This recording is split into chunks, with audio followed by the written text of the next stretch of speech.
On day 1, I spawned in as Spidey from Spidey and his amazing friends. I was surrounded by friendly spiders who were bigger than me. Wow, I'm really small. I must be a baby version of Spidey. But where are my friends? None of the spiders got a chance to tell me because the Green Goblin jumped out from behind a bush.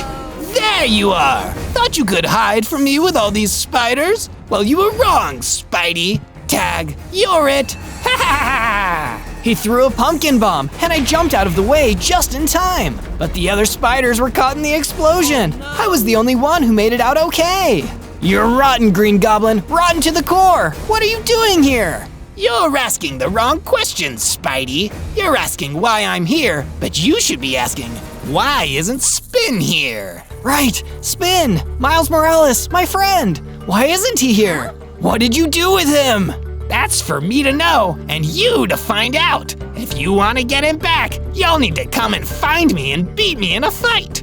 If you can't find my hideout in 100 days, I'll make sure you never see your little buddy again. He threw another pumpkin bomb and disappeared, leaving me alone with my thoughts. Oh no, that evil villain kidnapped Spin, and I only have 100 days to get him back. If I'm going to fight the Green Goblin and win, I need to get a whole lot stronger first. On day 2, I decided to get out of the plains and into a new location. With all of the spiders gone, I was completely on my own. And there's nothing for me to climb or swing from out here. I need some tall buildings or some trees. So I headed into the forest. I already had 10 hearts. I sure hope I don't run into any trouble out here. I must have jinxed myself because a group of gremlins came out from behind a bunch of trees and started closing in around me. Hey, why are you bothering me? I didn't do anything to you. You didn't have to. We're here on orders from the Green Goblin. He wanted us to deliver something to you in person. A beatdown. Uh-oh, I'm not strong enough to take on all of these enemies at once. Let's get 'em, boys. The gremlins were getting closer, and I couldn't see anywhere to run. Was this it? Was I already going to lose on my second day? Hey, pick on someone your own size. I looked towards the voice, and I saw Rabbit skiing towards the gremlins. He skied right into them, breaking through the circle, and I was able to run away before they could get to me. When I finally stopped running, I noticed the rabbit was right behind me. Thanks for the help. No problem. I can't stand bullies. My name is Harry. Hi, Harry. I'm Spidey, but you can call me Zozo. On day 3, Harry the skiing rabbit took me back to his home with him in the underground rabbit burrow. It was really nice of him, especially since I didn't have a base of my own yet. Now I have a safe place to rest for a little while where the Green Goblin wouldn't bother me. Thanks, Harry. This is so nice. No problem, Zozo. Hey, there's someone I want you to meet. He knows a lot about the Green Goblin, and I think he can help you out. He took me to the burrow of a Giza rabbit. Hello. I understand you're going up against the Green Goblin. A nasty fellow. Don't I know it? Well, forgive me for saying so, but you won't get far like that. You need some tools, some weapons, and you need to get a whole lot stronger.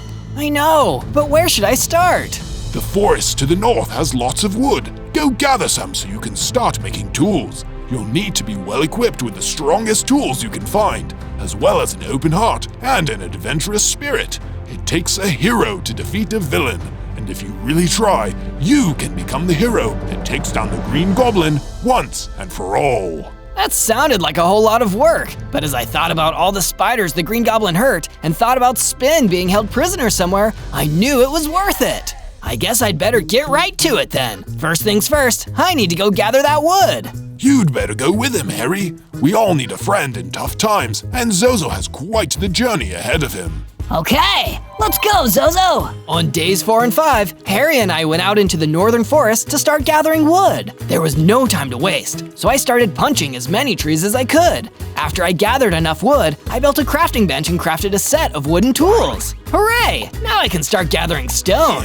You're doing awesome so far. Thanks, but I think this is the easy part. It'll only get harder from here. I'll be here to help every step of the way. Every hero needs a sidekick, right? That's true, but enough talking for now. I've got to get enough stone to upgrade my tools. I got to work, and once I had enough stone, I upgraded all of my tools from wooden ones to stone ones. Ready to help me build a base? We need a secret hideout if I'm gonna be a real superhero. Yeah! We started building the base and made sure to add a room for me and another room for Harry, so we both had somewhere to sleep. While we were building, a tarantula hawk flew up and started attacking me. What's the big idea?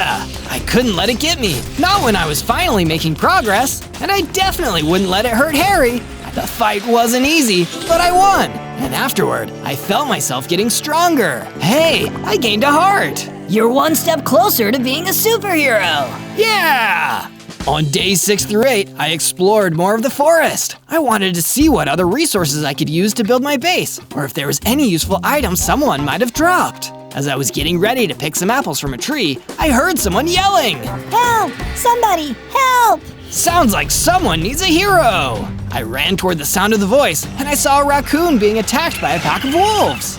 Don't worry, I'll help you. I'm your friendly neighborhood Zozo. As soon as the wolves saw me coming, they left the raccoon alone and ran at me. They snapped their jaws, trying to bite me and scratch me with their claws. But I dodged their attacks, and I hit them back with my stone sword. Ha! You're no match for me. I'm getting pretty good at this fighting to defend the innocent thing. After a while, I tired them out, and the wolves ran off and left me and the raccoon alone. Thank you so much. You saved my life. No problem. I'm Zozo. My name is May. I'm sorry to bother you, but you're such a strong fighter. Would you help me with something else? Helping is what I do. I'm so glad. And please, come with me to the swamp. There's a nasty bad guy there I need help with.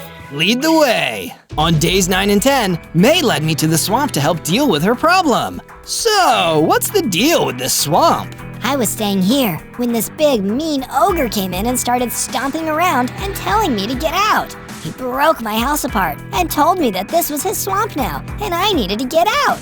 But all of my things are still here and I don't want to just abandon them. Oh geez, that does sound like a lot of trouble. I'll do whatever I can to help. Thank you so much. I'm so glad I found you. What are you doing in my swamp?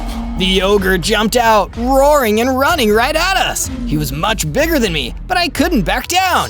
I drew my sword and got ready to fight him. This isn't your swamp. You can't just kick people out. I can do whatever I want. I'm the biggest, baddest ogre in the swamp, which means it all belongs to me.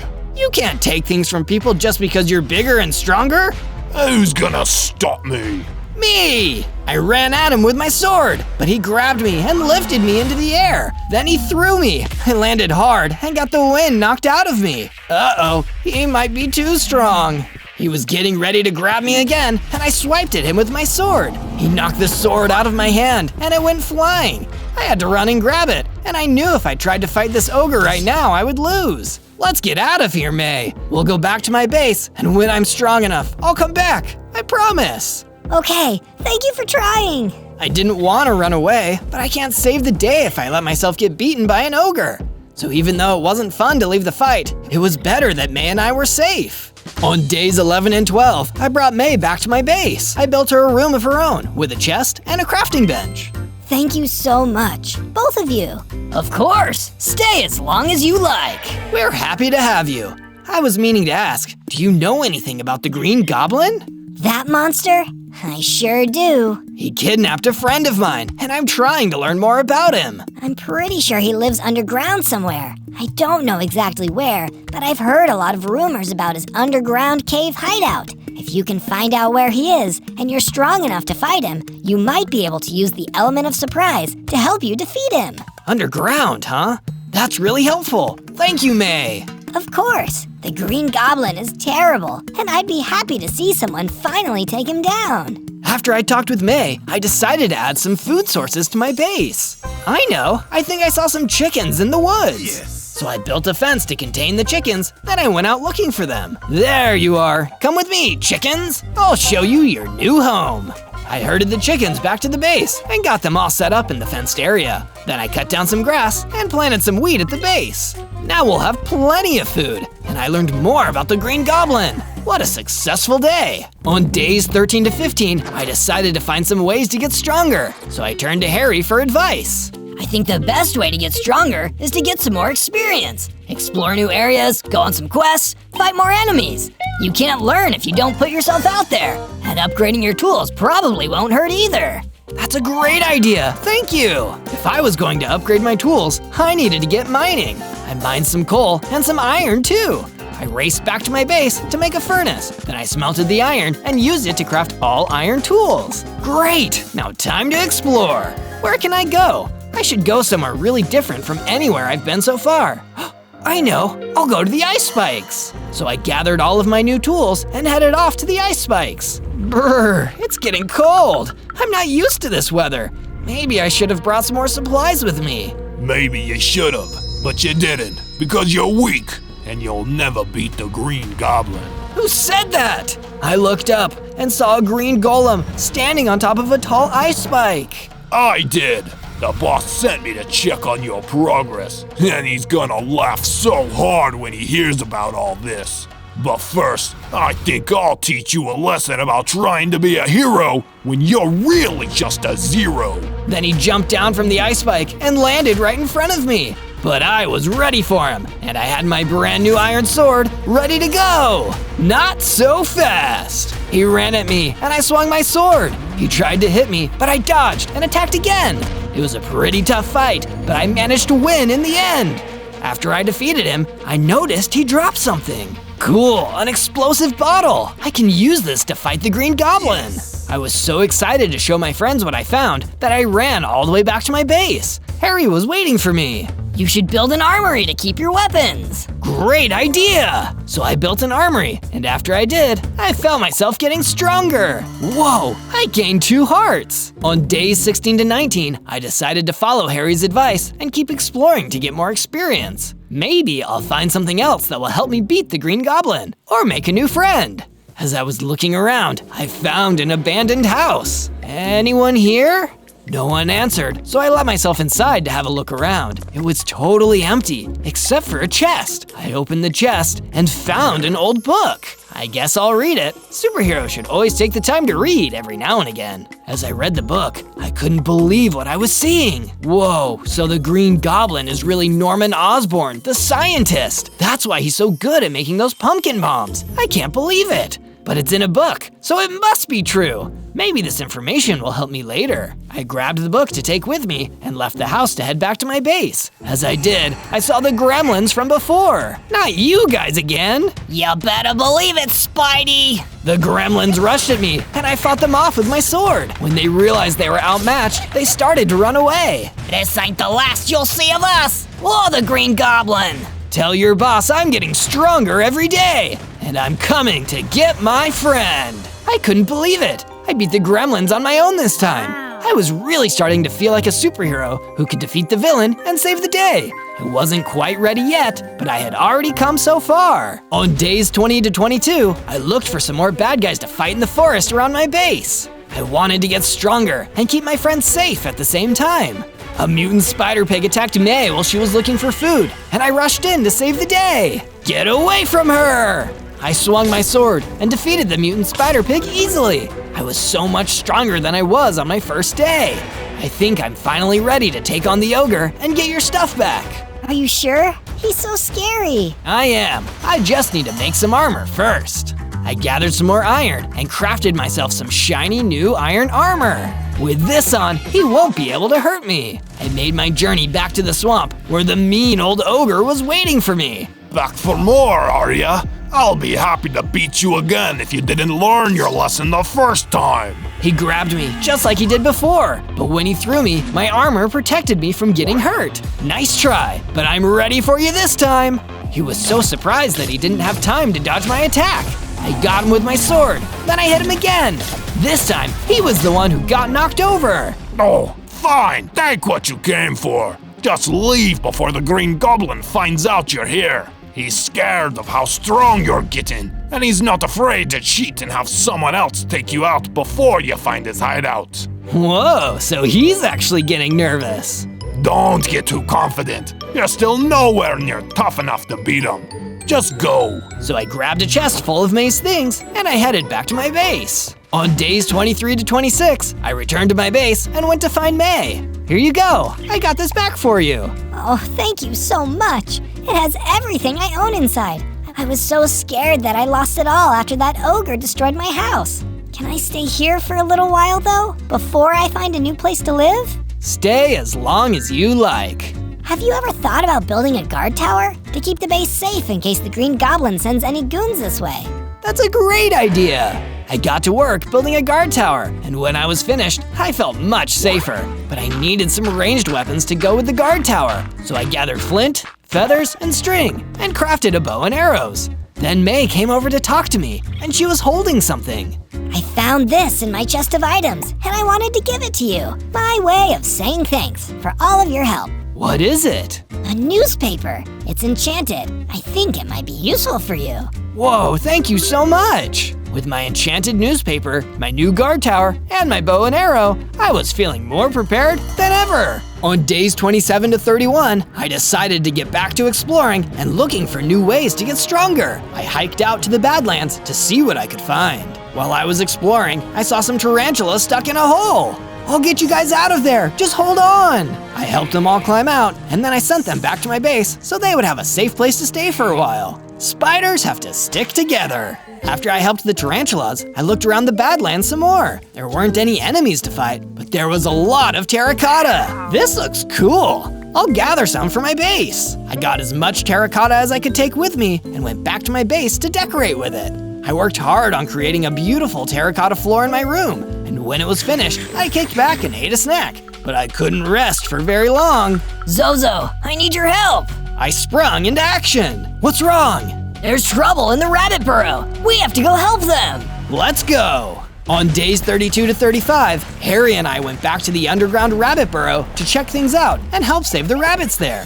When we got there, we saw a bunch of the Green Goblin's gremlins attacking and throwing pumpkin bombs. They were destroying everything.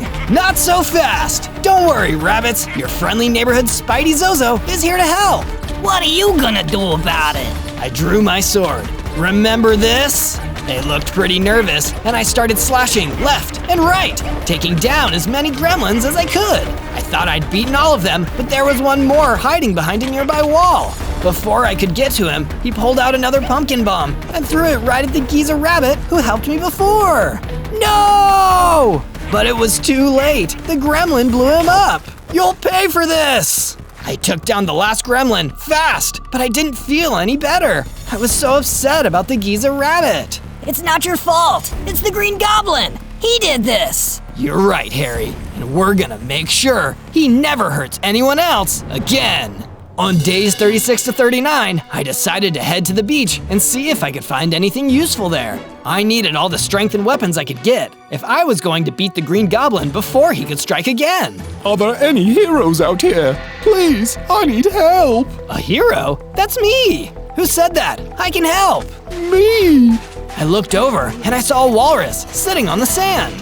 What's wrong? Out there in the water is my favorite rock to sit on when I want to catch a few rays. But when I try to sit there now, there's a mean octopus who keeps attacking me and trying to pull me into the water. That's not very nice. You wait here, friend. I'll go teach that octopus some manners. Be careful, he's very smart. It's okay. I'm pretty smart too. I swam out to the walrus's favorite rock and waited for the octopus to try and mess with me. Wow, what a nice rock. I sure hope no one tries to pull me into the water. But I did hope someone would try, and I was ready. I didn't think I could fight in the water while trying to swim at the same time, so I would have to be able to fight from a distance. Good thing I crafted a ranged weapon. I grabbed my bow and arrow and waited. Sure enough, that pesky octopus showed up and tried to grab me. Before he could, I fired my arrow at him, a direct hit. He tried to grab me again, so I fired a few more arrows for good measure until I was sure I had won. Then I swam back to the shore to give the walrus the good news. Thank you so much. Are you the hero that's trying to take on the Green Goblin? I sure am. Well, here's some advice. I heard he's strong, but not very fast. That's why he throws those pumpkin bombs. If you can avoid his bombs, it'll be easier to get him. Thanks so much. I'll remember that. On days 40 to 43, I returned home to my base. It was looking a little bit dull, so I decided to spruce up the place with some torches for extra light and to keep any zombies away. As I was finishing up, Harry came to see me. Say, this looks great! Thanks. Do you think we could make room for some more guests to stay here? I met some squirrels in the woods who said the Green Goblin blew up the tree they were living in. I thought maybe we could help them out. Sure, the more the merrier. Hey, let's build them a treehouse, then they'll feel right at home. Harry and I got to work, and before long, we built a great treehouse for the squirrels to live in. Then Harry went to get the squirrels and show them their new home. It felt good to help more people in need. It was a nice reminder that being a hero isn't just about beating bad guys, it's about helping those who need it. The tarantulas came to see me after I finished the treehouse, and then they told me that they heard a rumor about some baby spiders that were being held prisoner in a nearby cave. Well, I couldn't let that happen. I promised them I would go over there and rescue those baby spiders. On days 44 to 49, I traveled to the cave the tarantulas told me about to save those poor kidnapped baby spiders. When I got there, I couldn't see any baby spiders anywhere. I looked all over the place, but there weren't any spiders in that cave. Huh, that's weird.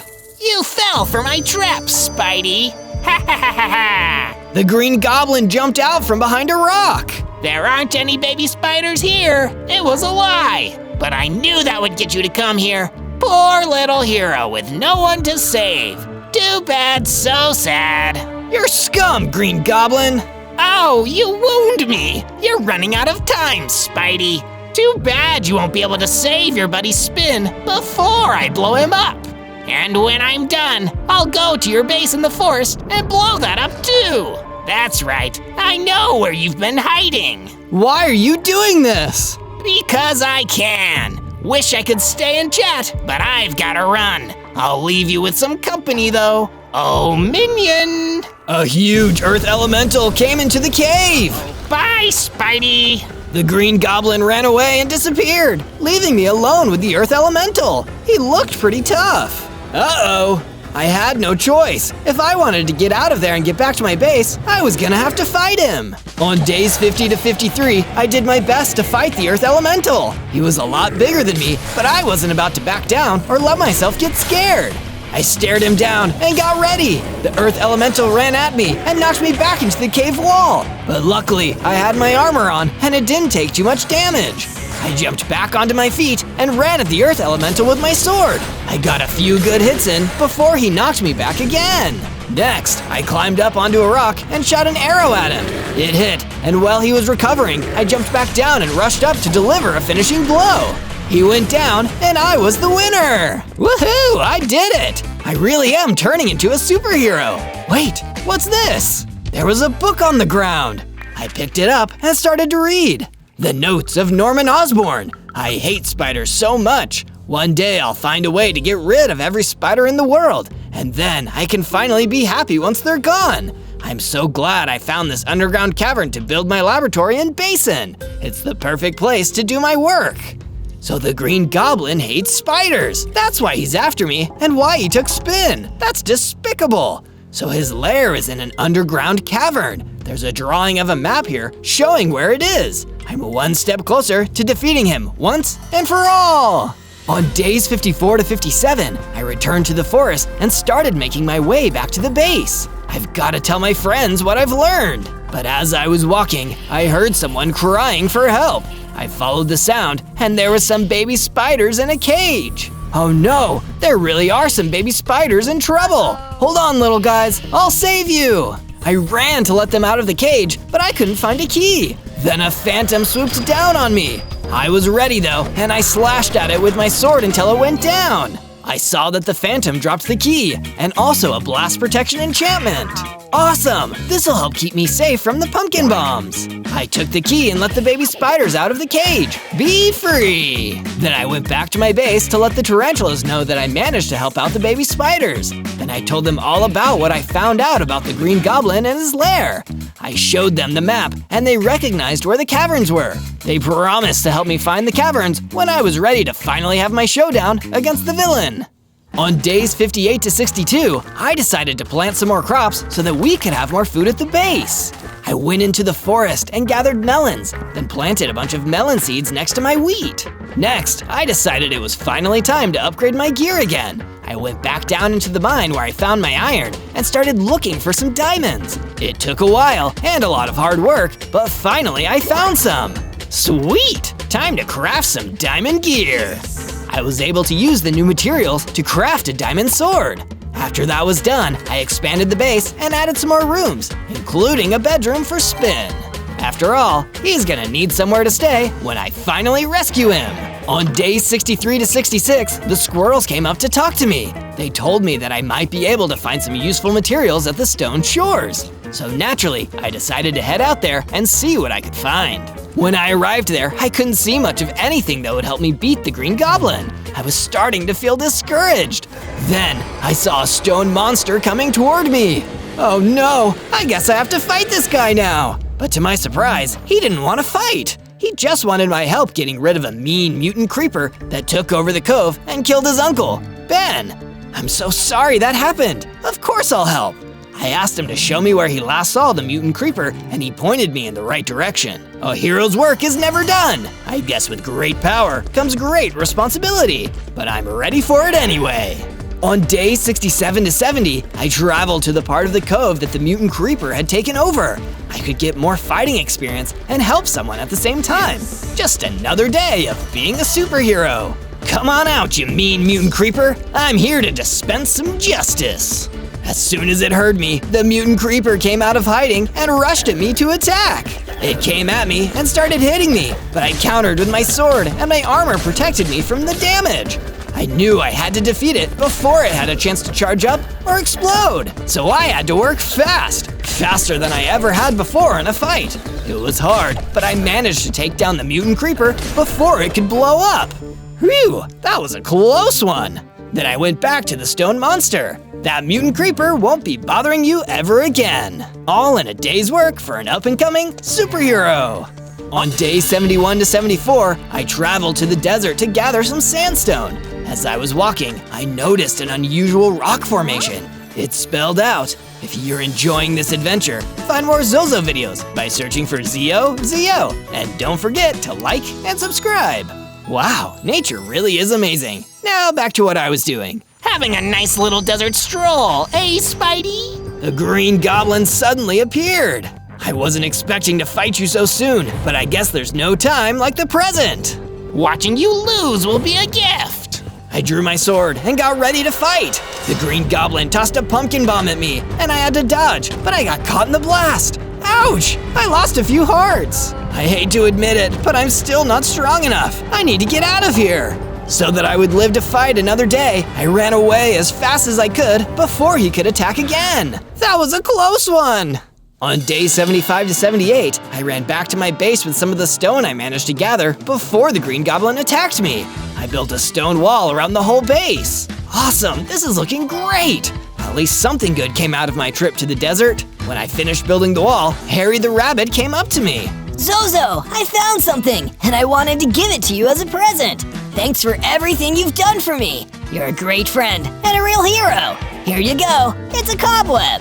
Whoa, thanks! I took the cobweb and it reminded me of my Spidey strength and everything I had accomplished so far. I felt myself growing bigger and I gained 3 more hearts.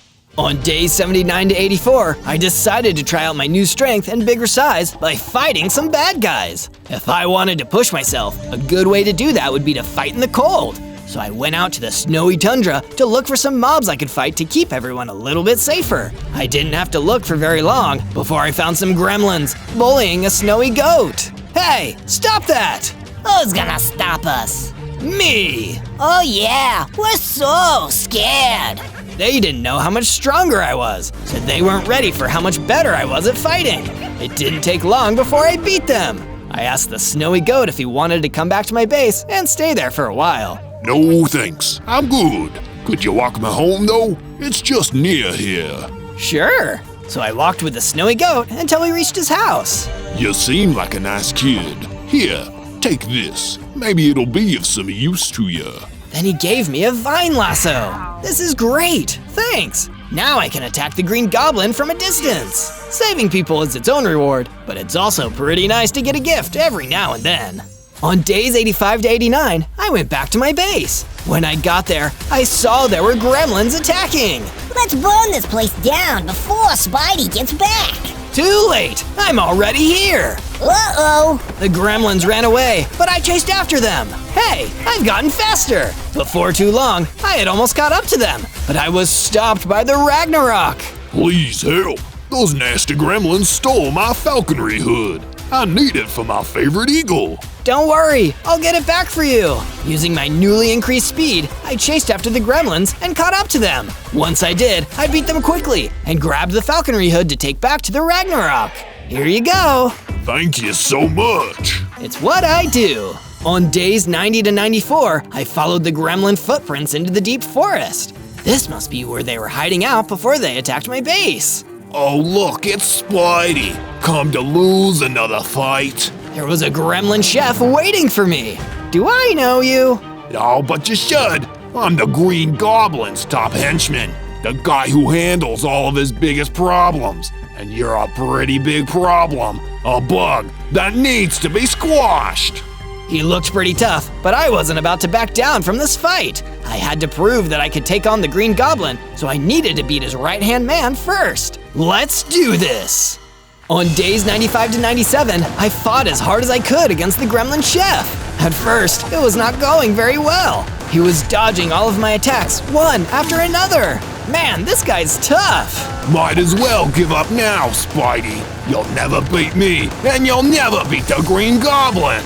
But I thought about Spin and everyone else who the Green Goblin was putting in danger, and I knew I couldn't give up. I grabbed the vine lasso and threw it at the Gremlin Chef. It caught him. I was able to get him still enough to land a hit, and then the fight started to turn around. Finally, I knocked him down for good. As I was getting ready to leave, I noticed that he dropped something on the ground. Cave centipede leggings. I decided to put them on and see what they would do. I went back to my base and realized I could now climb up walls. This is perfect. I'll be able to use this to avoid the Green Goblin's pumpkin bombs and be faster than him. This is just what I needed. On day 98, I was back at my base and practicing climbing walls with my new cave centipede leggings. When I stopped to take a break, Harry came up to talk to me. I just wanted to say, you've turned into an amazing hero, Zozo. I'm so glad I met you. If anyone can beat the Green Goblin, it's you. Thank you. Next, May came up to see me. She brought me some diamond armor. I spent the last few days making this for you. I hope you can use it when you take on the Green Goblin. This is amazing. Thank you so much. Then the squirrels and the tarantulas thanked me for everything I had done for them. The tarantulas said that even though I wasn't a real spider, they considered me one of their own anyway. It really meant a lot to me. I was feeling braver and stronger than ever, with all of my friends by my side. On day 99, I asked the tarantulas to give me directions to the Green Goblin's underground lair. They told me where to go, and I headed out. It was now or never. As I was making my way toward the caverns, a cockroach scuttled past me. You can do it! Thanks, cockroach. I wasn't sure how she knew what I was doing, but I appreciated the encouragement anyway. Finally, I reached the Green Goblin's cavern lair, but the outside was crawling with green golems standing guard. Oh no, how am I gonna get inside? I'll help you. It was the walrus I saved from the octopus. I'll take care of these guys. You get inside and get to the Green Goblin. On day 100, it was finally time for me to face off against the biggest, baddest villain around, the Green Goblin. I was pretty scared, but I also knew how far I'd come and how many people believed in me. So, you made it. Such a shame you came all this way just to die. He threw a pumpkin bomb at me, but I dodged it and climbed up a nearby wall. I learned some new tricks, Goblin. They won't be enough to beat me. We'll see about that. From my place on the wall, I shot an arrow at him. He dodged it, but I jumped down and swung at him with my sword, and it hit him. Then I ran back up the wall and got ready to attack from a distance again. I wouldn't shoot any more arrows at me if I were you. Look what I have. And he had Spin there with him, tied up. I had to get Spin out of the way so he wouldn't get hurt when I attacked the Green Goblin. I thought quickly and used my vine lasso to pull Spin toward me and out of the way, just as the Green Goblin threw another pumpkin bomb. Then I remembered, I had the explosive bottle. I could beat the Green Goblin at his own game. Let's get out of here, Spin. Running away, are you? Nope, just getting far enough to do this! I threw the explosive bottle at the Green Goblin. Then I got out of there as fast as I could. Boom! The cavern exploded, and I knew the Green Goblin was gone once and for all. I finally had my friend back, and the land was saved. All thanks to your friendly neighborhood Zozo. On day 1, I spawned in as a Lego man. Looks like I'm a baby Lego man. Figures. Wait, it looks like the whole Minecraft world is made out of Lego. That's amazing. I looked around the desert I'd spawned into and saw other Lego people walking around. All villagers, by the looks of it. I've never seen anything like this. What's going on here? Allow me to explain, Lego Zozo. I turned and saw a more sinister Lego man with a scary-looking helmet and a business suit. He didn't look friendly. I'm Lord Business, soon to be the new manager of this Lego world. I'm gonna keep things clean, orderly, and most importantly, profitable. That doesn't sound so bad. Oh, and I almost forgot to mention, to make profits, you need to cut costs. And I'm gonna cut costs by destroying all those who oppose me. Starting here! He swung his hammer, and suddenly the desert was filled with explosions, tearing into the ground and blowing up all the Lego villagers around me. Just like that, I was all alone. I'm not gonna let you get away with this, Lord Business. I will defeat you. Lord Business just laughed and stomped over towards me. I've got a tight business plan, Zozo. I'll have control of this entire world in 100 days. And unless you become a master builder, you'd have no hope of stopping me. And it's not like that's gonna happen. I wanted to fight back and defend myself, but I was just a baby and I didn't have any weapons. That's when a swarm of soul vultures appeared and started chasing me. All I could do was run. There's only one way out of this. I need to figure out what exactly a master builder is and become one in 100 days so I can defeat Lord Business and stop him from taking over the world. On day 2, after running for hours and hours, I ended up leaving the desert and entering the savannah. I may not have any weapons yet, but at least I'm tough. 5 Lego hearts? Even my health and hunger bar look like Lego pieces.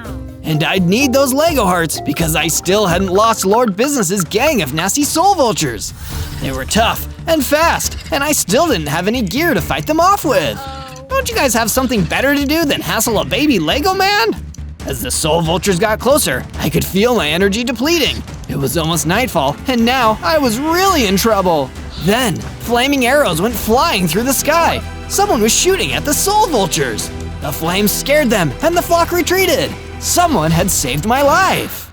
That's when I saw a Lego villager hiding behind some cover. Thanks for saving my life, man. No problem. Name's Bruce. I'm part of the resistance against Lord Business and his evil plans. Wait, there's a resistance? Please let me in on it. I want to help defeat Lord Business too. Then you better follow me. It's dangerous to be around here at nightfall. Before we go, do you perhaps have any food? My Lego belly is starting to rumble. No problem, little man. Here are some cooked mutton Lego bricks. On day 3, Bruce and I went to a village in the middle of the savannah. The village provides cover for the resistance. All the key members are hiding out here. None of us want Lord Business to turn this world into his personal piggy bank. Bruce took me to a secret building in the middle of town where he wanted me to meet the resistance leader, an Egyptian illager named Osiris, sitting in a chair in his private library. Everyone was gathered around the table, so I sat behind it as well. It's nice to meet you, Mr. Osiris. I'm Zozo. Bruce told me you're the leader of the resistance against Lord Business. This is true. Bruce told me you wish to join us. That's also true. Lord Business attacked me when I first spawned, and he told me he's gonna take over the world in the next 100 days. I could only stop him if I became something called a master builder. Osiris seemed shocked. He stood up and came walking towards me. A master builder? He said those exact words? Master builder? Yeah, but I have no idea what it means. Do you know anything about master builders, Osiris? Legends tell of the master builders. They're Lego men who have mastered the sacred art of construction. Through training and special techniques, they can build anything. Some say they're so good at building, they don't even need to use weapons to fight. They can use building itself as a weapon. I jumped with excitement. Oh my gosh, that sounds incredible! How can I become one? It won't be easy, but it's possible. It will take training in the art of building, of course. But most importantly of all, you must be taught the secret techniques by the 4 master builders hidden across the world. And if we are to have any hope of stopping Lord Business, you'll need to do all of this in less than 100 days. I waved goodbye and exited the secret building. On days 4 to 5, I began my first pieces of work and training. After all, I couldn't even think about seeking the other master builders until I'd completed some basic training. Tools! First, I gotta make myself some tools. So I went over to the nearby trees and started gathering up some wood. It wasn't easy to punch through the trees, but soon enough, I had enough wood to make a crafting bench, and then my first set of wooden tools. These look pretty cool, but a master builder needs better than wooden tools. Using my wooden shovel and pickaxe, I started digging into the ground until I hit stone, and collected enough blocks to build myself a full set of stone gear, including tools and a sword. Because I was now an official part of the Resistance, Osiris said I was allowed to build my base on the edge of the village, so I started using my spare wood and stone blocks to build the foundations of my base. The first step was building rooms for myself and Bruce, the Lego villager who had saved my life in the desert. It's always nice to have a friend living with you. Bruce hurried towards me, looking frantic. Zozo, the building is gonna have to wait. I can see a bunch of zombies creeping towards us out of the savannah. We need to stop them. Luckily, I had my new stone sword, so I pulled it out and ran in, ready to kick some moldy zombie booty. You're messing with a future master builder here. You're gonna regret this. And they did, because it didn't take me long to defeat the zombies and return to my base, glowing with victory. That's when I started to change. I upgraded, getting bigger and gaining 2 hearts. 7 hearts? This is awesome! On days 6 through 8, I was wandering through the savannah until I reached a forest. I was collecting more wood for my base when I saw a wooden villager being attacked by this big and ugly looking bug called a sectoid. But the wooden villager was fighting back, building walls between him and the attacking sectoid. I've never seen anyone fight like this before. That's when the wooden villager noticed me. Are you gonna stand there all day, son? Or are you gonna give me a hand with this thing? Oh, right, sorry. I ran in with my stone sword and joined the fight. The sectoid was tough, but with me and the wooden villager working together, we had a chance. Every time the sectoid tried to attack me, the wooden villager quickly built a little wall between us. Soon enough, the sectoid was exhausted and confused, and I was able to defeat it with my stone sword. He dropped some string. I guess it makes sense. He did look a bit like a spider. All that was left was me and the wooden villager. I wanted to know more about his special fighting skills. Thanks for the assist, kid. Who are you? I'm Zozo, and who are you? I'm Master Red. Wait, Master? As in Master Builder? Can you help me learn to be like you? Sure thing, kid. Your training starts now. You're gonna help me chase a soul eater out of a cave near here. Sounds like a plan, Master. Let's go! On days 9 to 10, Master Ren and I made our way through the forest until we found the cave he told me about. Before we go in, Master Ren, what's the first lesson? How can I fight like a master builder? The first technique is the one you saw me using in the woods, kid. When your opponent tries to attack you, you build a wall between you and them. Okay, I think I'm ready. Let's do this! I followed Master Ren into the cave, where the Soul Eater was waiting. It was even bigger and scarier than I thought it'd be, and the second it saw us, it flew towards us. Now is the time, Zozo. Try out the technique I taught you. But with the Soul Eater charging towards me, I panicked. I couldn't help it. I tried to build the wall between us as quickly as I could, but the Soul Eater just flew over the tiny barricade and started attacking me. In one strike, I lost a bunch of hearts. Uh-oh, I need to get out of here. I ran out of the cave and Master Ren followed me. Felt so embarrassed to lose in front of him like that, but he didn't seem to mind. Perhaps I will need to train you more cautiously, young Zozo. How about you come stay at my base? You can train me more there. That sounds like a good idea to me. On days 11 to 12, I returned back to my base with Master Ren and started adding another floor to the base. This way, he can have his own room. I hope this is to your liking, Master Ren. Well, it's clear you have much to learn in the way of building. But thank you, Zozo. It'll do. While Master Ren was resting up, I decided to put my building skills to good use. I created a custom crafting room where I could perfect my crafting skills and store my creations. By the time I was done, I saw that Osiris had arrived at my base, and he had something to tell me. How's the training going, Zozo? It's, going. What's up? I figured it was finally time for me to tell you about what's really going on and why Lord Business is doing everything he's doing. You see, creativity is a wonderful thing, and it's a skill that all master builders are required to develop. But the purest kind of creativity is the kind used to make people happy. The darkest kind is the one that Lord Business has fallen prey to. Creativity to satisfy greed. All he cares about is money, and everything that people create, he seeks to own, and he's willing to destroy anyone who gets in the way of his bottom line. After hearing this story, I went out into the forest and gathered more sticks and wooden blocks. I made a little fenced-up area in the backyard of my base and herded some cows into it, as well as making a small wheat farm alongside it. If I'm gonna become a master builder, I need to be able to build everything. On days 13 to 15, I approached Ren, who was practicing in an archery range I had built for him on the other side of the base. Hey Ren, I was wondering, do you know other ways I can improve my building abilities? Well, I suppose there is this handy tool I usually use.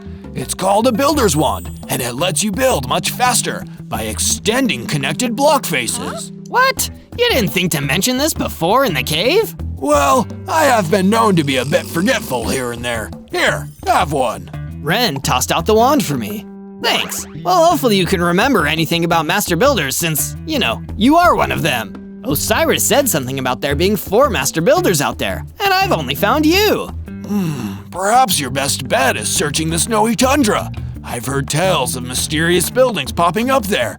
It could be the work of a master builder. Then I guess the snowy tundra is exactly where I'm heading. Word of advice, Zozo. Build yourself a bow first. You never know when it'll come in handy for you. Before setting off for the snowy tundra, I tested out the builder's wand, and sure enough, it makes building walls much easier. This tool is really useful. I also followed Ren's advice and made myself a bow, just in case.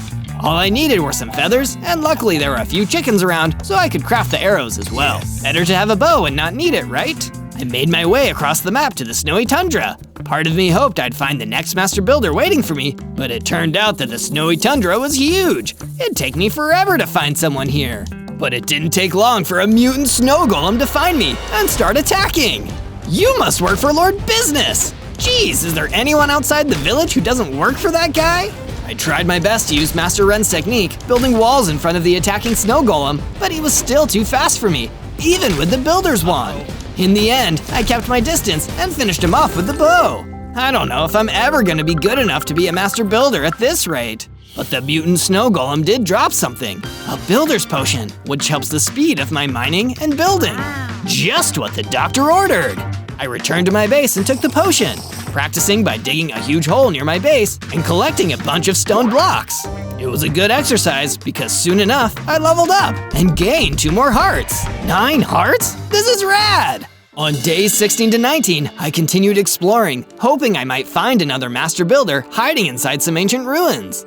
This place is so old and spooky. It seems just like the kind of place an old master would hang out. But I was half right. I didn't find a master builder here, but I did find an ancient sign that might lead me to one.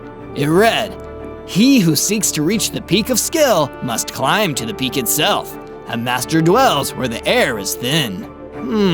Thin air. Peaks? That sounds like a mountain. I know where I need to go now. But I couldn't celebrate too quickly. A group of Barakoa ancient people sent by Lord Business had cornered me. I needed to think fast. What would a master builder do? That's when I had an idea. Using all the stone I'd mined in the days before, I quickly ran around the group of Barakoa, building a wall around them that boxed them all in. It was quite tricky because they were surprisingly fast for their short stature. Eventually, I did succeed in boxing them in though. Before any of them had a chance to escape, I fled the ancient ruins, safe to fight another day. Master Ren is gonna be so proud of me. On days 20 through 22, I was making my way through the forest, gathering up materials to prepare for my journey into the mountains. These mountains are treacherous. I should really upgrade my gear before I go. While I was in the forest, some spiders attacked me. I was low on stone at the time, so I decided to defeat them with my stone sword instead of doing it the Master Builder way.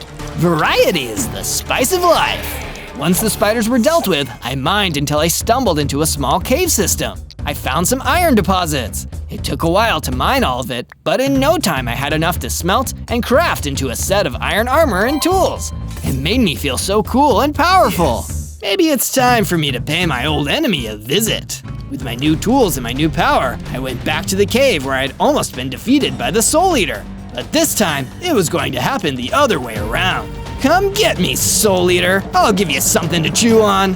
I decided to go for a mix of standard and master builder tactics. As the Soul Eater flew towards me, I used my skill to quickly build a wall around the Soul Eater, trapping him in place. But there was no time to waste. I pulled out my new iron sword and one-shotted the Soul Eater right in the head. How do you like me now, you cave-dwelling meanie? Having fun, Zozo? I turned and saw Lord Business standing at the cave entrance and staring at me. Lord Business, what are you doing here? Watching your pathetic attempt to become a master builder.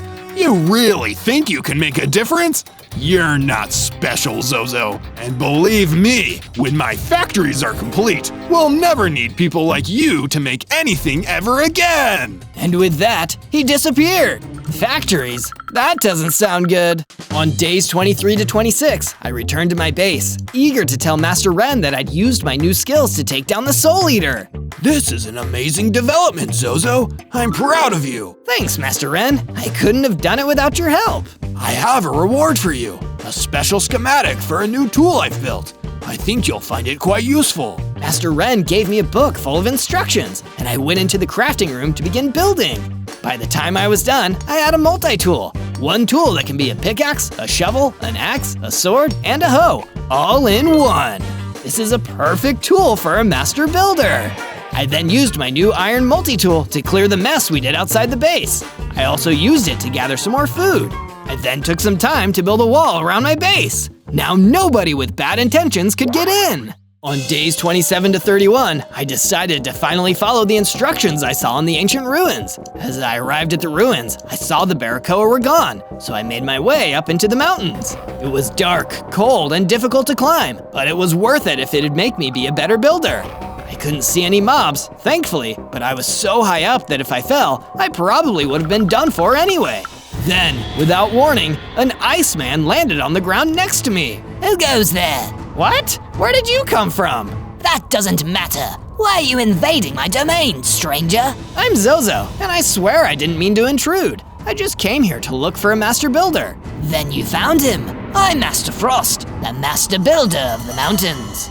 That's when I saw how Master Frost had gotten the jump on me. He'd immediately built a staircase behind me and used it to attack me from above. He really was a master builder. Want to come back to my base, Master Frost? I'd love to learn from you. I can even make you your own room. Sure, why not? It's been a while since I've taught a young whippersnapper in the tricks. While we made our way back to my base, we came across a rainbow tree. Frost built some stairs so I could reach the top, and I mined some unique material with my multi-tool. Super colorful rainbow grass blocks. I returned to my base afterwards and built a new room for Master Frost, even giving him a window made from rainbow glass blocks. It was almost done when Bruce approached me in a panic. Zozo! Lord Business has sent some minions to attack the village. We need your help immediately. On days 32 to 35, I rushed into the village with Bruce, ready to defend it from whatever attack Lord Business had unleashed on us. But I wasn't expecting to see a gang of ender creepers crawling all over the village. The whole village was completely overrun by creepers. They were chasing innocent villagers all around the village. Oh no! Looks like Lord Business really took his evil up a notch.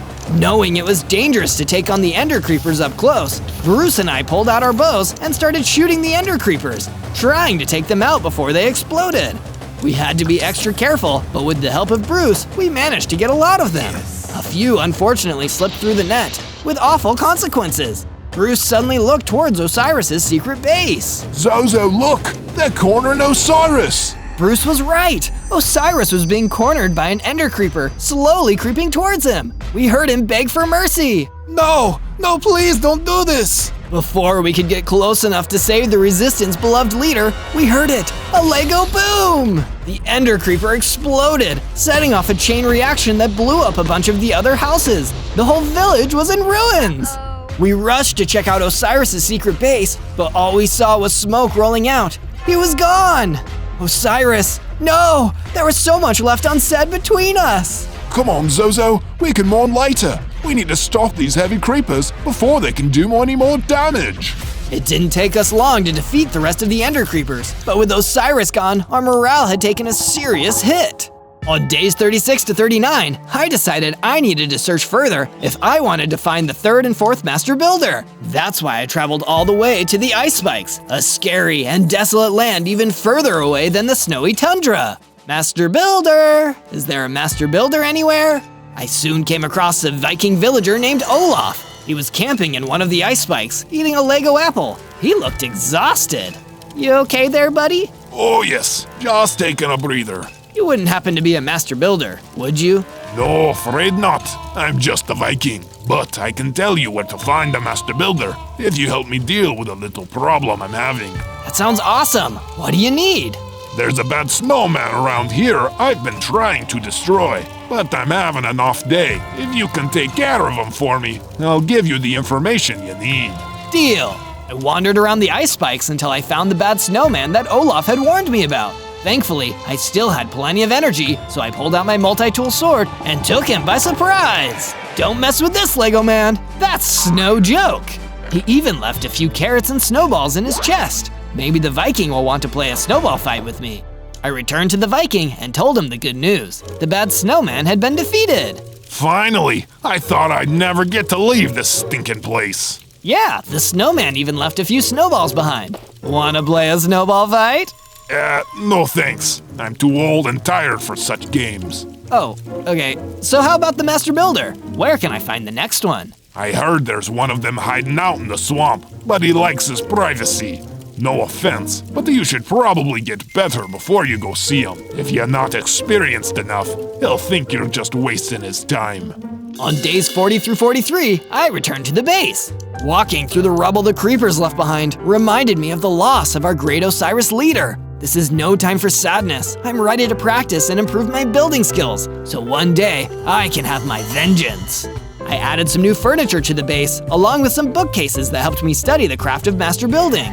Master Ren approached me midway through my renovations with a new request. Zozo, my student, Lord Business's latest creeper attack on the village has destroyed many homes and left many Lego villagers homeless. You should do them a kindness and make room in your base for them to live in the meantime. Master Ren made a good point.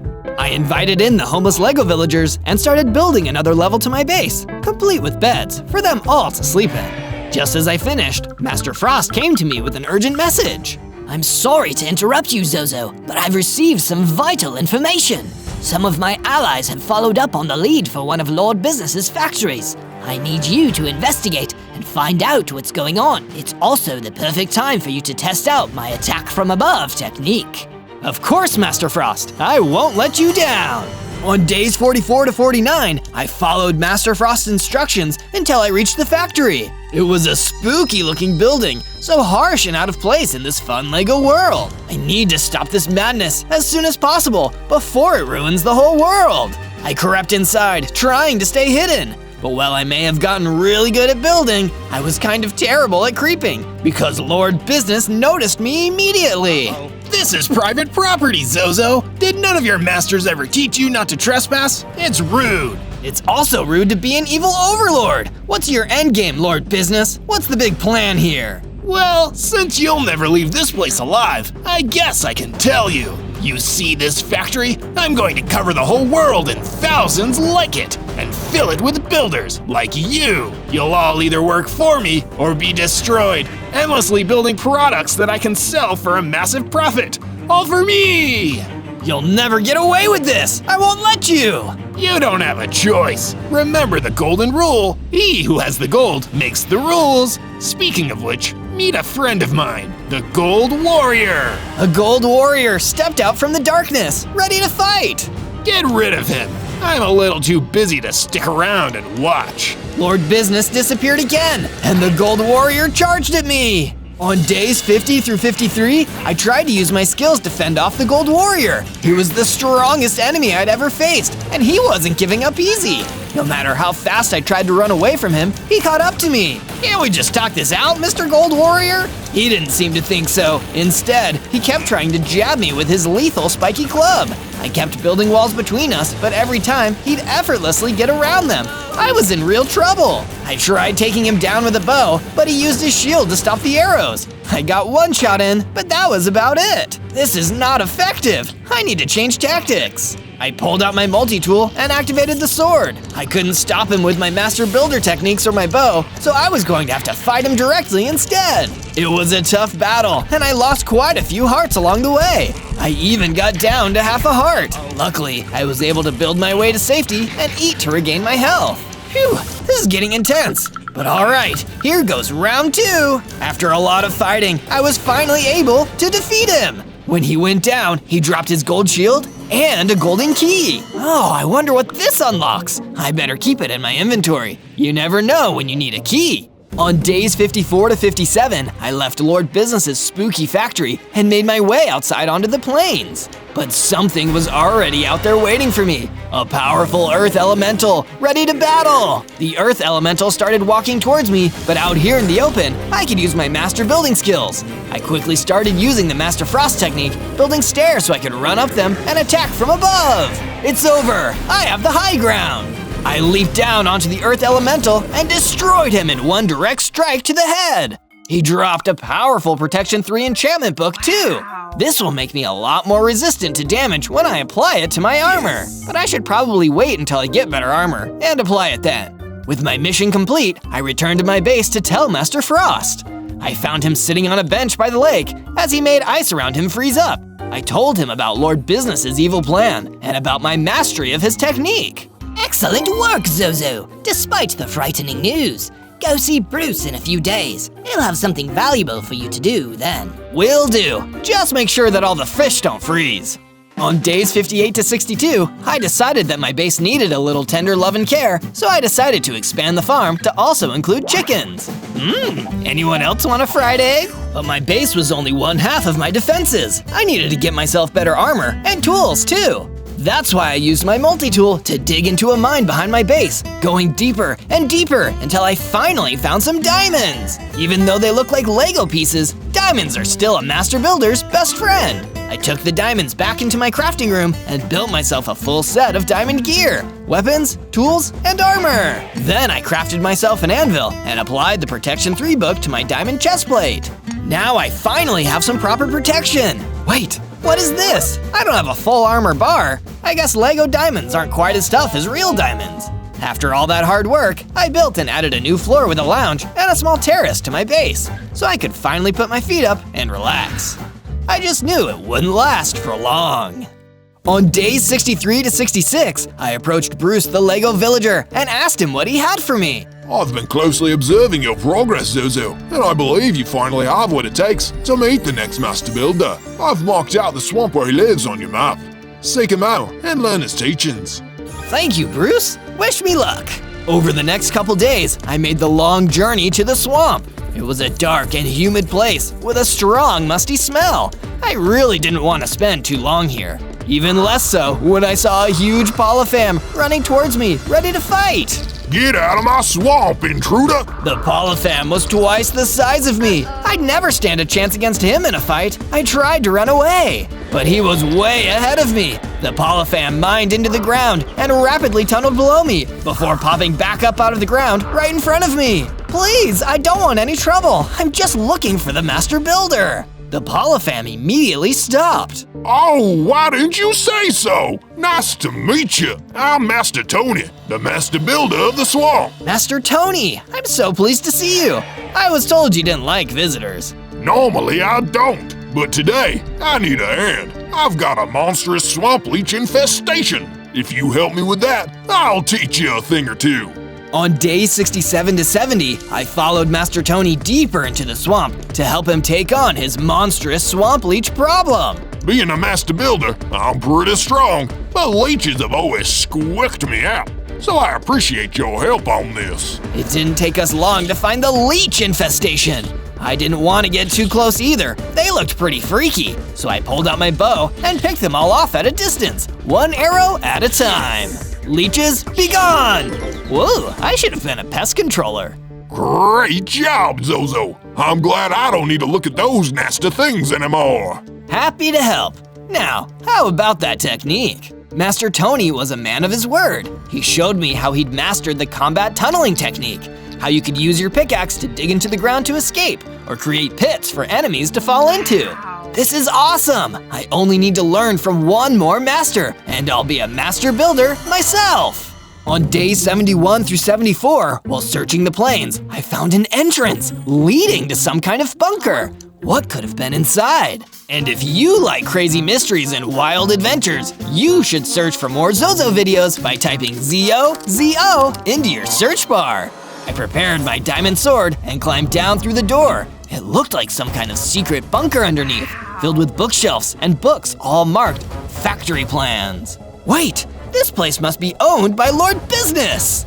Clever observation, Zozo. Lord Business suddenly came out of the secret bookshelf entrance and swung at me with his netherite sword. I barely dodged in time. I made a mistake, sending my minions to destroy you before. I should just get it over with and destroy you myself.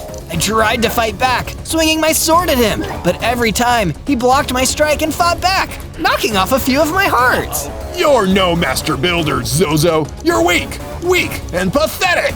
As Lord Business tried to finish me off, all I could do was escape. In a frantic panic, I built a wall between him and myself and made my way out of the bunker while he broke through it. I wasn't strong enough to beat him. All I could do was run, but at least I escaped. This time anyway. On days 75 through 78, I continued making improvements on my base. It was one of the tallest and most impressive bases I've ever made, so I decided to build downwards too. That's why I made a cozy basement to hold extra supplies. I even installed a few beds just in case. Just as I was finishing up, Master Frost approached me with a gift. Zozo, I just wanted to tell you, I'm so proud of all the work you're doing. Nobody is fighting back against Lord Business as hard as you.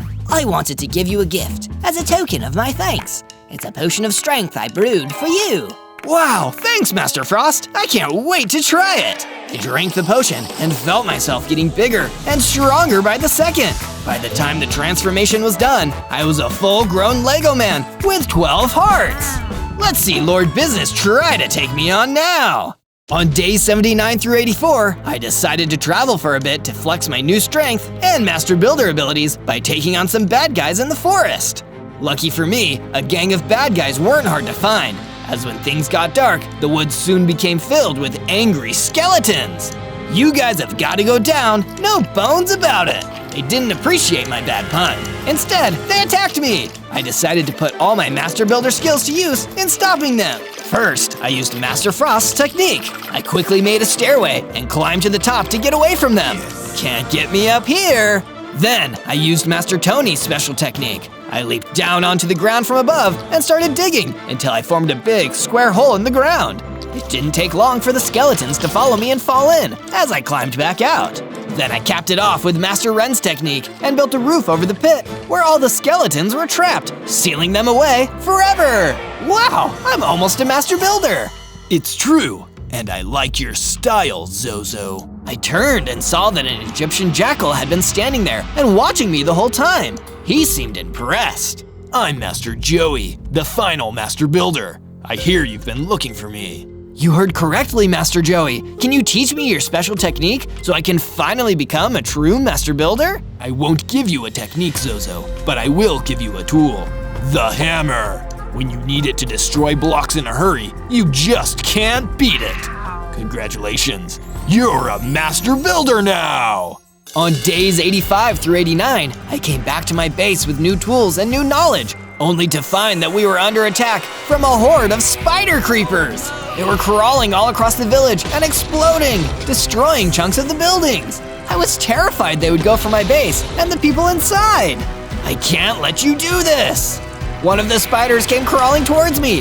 Fortunately, Bruce came out of one of the buildings with his bow, helping me fight back. Don't worry, Zozo. You won't need to fight alone. I've got your back. So we fought together, taking on and taking out most of the spider creepers until the rest ran out into the savannah. I've got to go get them. I can't let them get away this time. But as I tried to chase the fleeing group, I saw a baby Lego villager being chased by a spider creeper. I needed to save him. Don't worry, baby, I'll save you! I pulled out my diamond sword, charged in, and defeated the spider creeper. Thank you, Zozo. You saved my life. On days 90 to 94, after saving the Lego villager baby, I ran into the forest to chase the fleeing gang of spider creepers. You creeps are gonna pay for what you did to the village. I chased them until I saw that they were trying to hide in a nearby cave, but it was too late. I already saw them. I ran in, ready to fight with my diamond sword, until I noticed that I'd been lured into a trap. There was an ender creeper waiting for me, and he was wearing a name tag. It read, Vice President to Lord Business. Uh-oh, I guess you're not gonna be easy to fight then, are you? The ender creeper, VP, didn't even reply. He just came running at me, and I began to panic. Better use my Master Builder skills. I couldn't make a staircase in the cave, but I could still use Master Ren's technique and make a wall. I quickly built one up between us, but VP teleported right through it and hit me, knocking off a few hearts. Looks like this is gonna be my hardest battle yet. On days 95 through 97, the battle raged on. VP truly was the toughest enemy I'd ever fought, and often when I tried to hit him, he teleported out of the way. Why won't you stay still and fight fair, VP? You're the VP of being a lousy cheater. Being an ender creeper, he also had the ability to teleport lit TNT right on top of my head. Oh man, I've got to be careful and dodge his falling TNT. That's when I figured out the perfect method of stopping him. I used Master Tony's technique and created a hole, tricking the ender creeper into falling into it. After that, all it took was one strike from above to destroy the ender creeper. He even dropped a banana wabba brick, one of the strongest unbreakable pickaxes in the world. So of course, I grabbed it. In that moment, I had a vision, revealing the truth about Lord Business. Once, he also wanted to be a master builder, and he sought out the secrets to learn the knowledge and the techniques. But in the end, it was never meant to be. He was too greedy and impatient to truly learn. So instead, he decided he'd make others do the work for him and just take all the money. If Lord Business never even fully gained his master builder skills, maybe I really will be able to finally defeat him. On day 98, I prepared for the final battle, mining to gather extra blocks that I could use in the fight. Before I could leave, each of my friends came to offer words of encouragement. First, Bruce, the Lego villager. You're one of the strongest fighters the Resistance has ever had, Zozo. I just want you to know, no matter how this ends, it's been an honor serving with you. Then came Master Ren. You have learned the ways of the Master Builder, Zozo. Remember them and use them wisely. And even Lord Business won't be able to defeat you. And finally, Master Frost. Be creative, Zozo. That's the most important thing.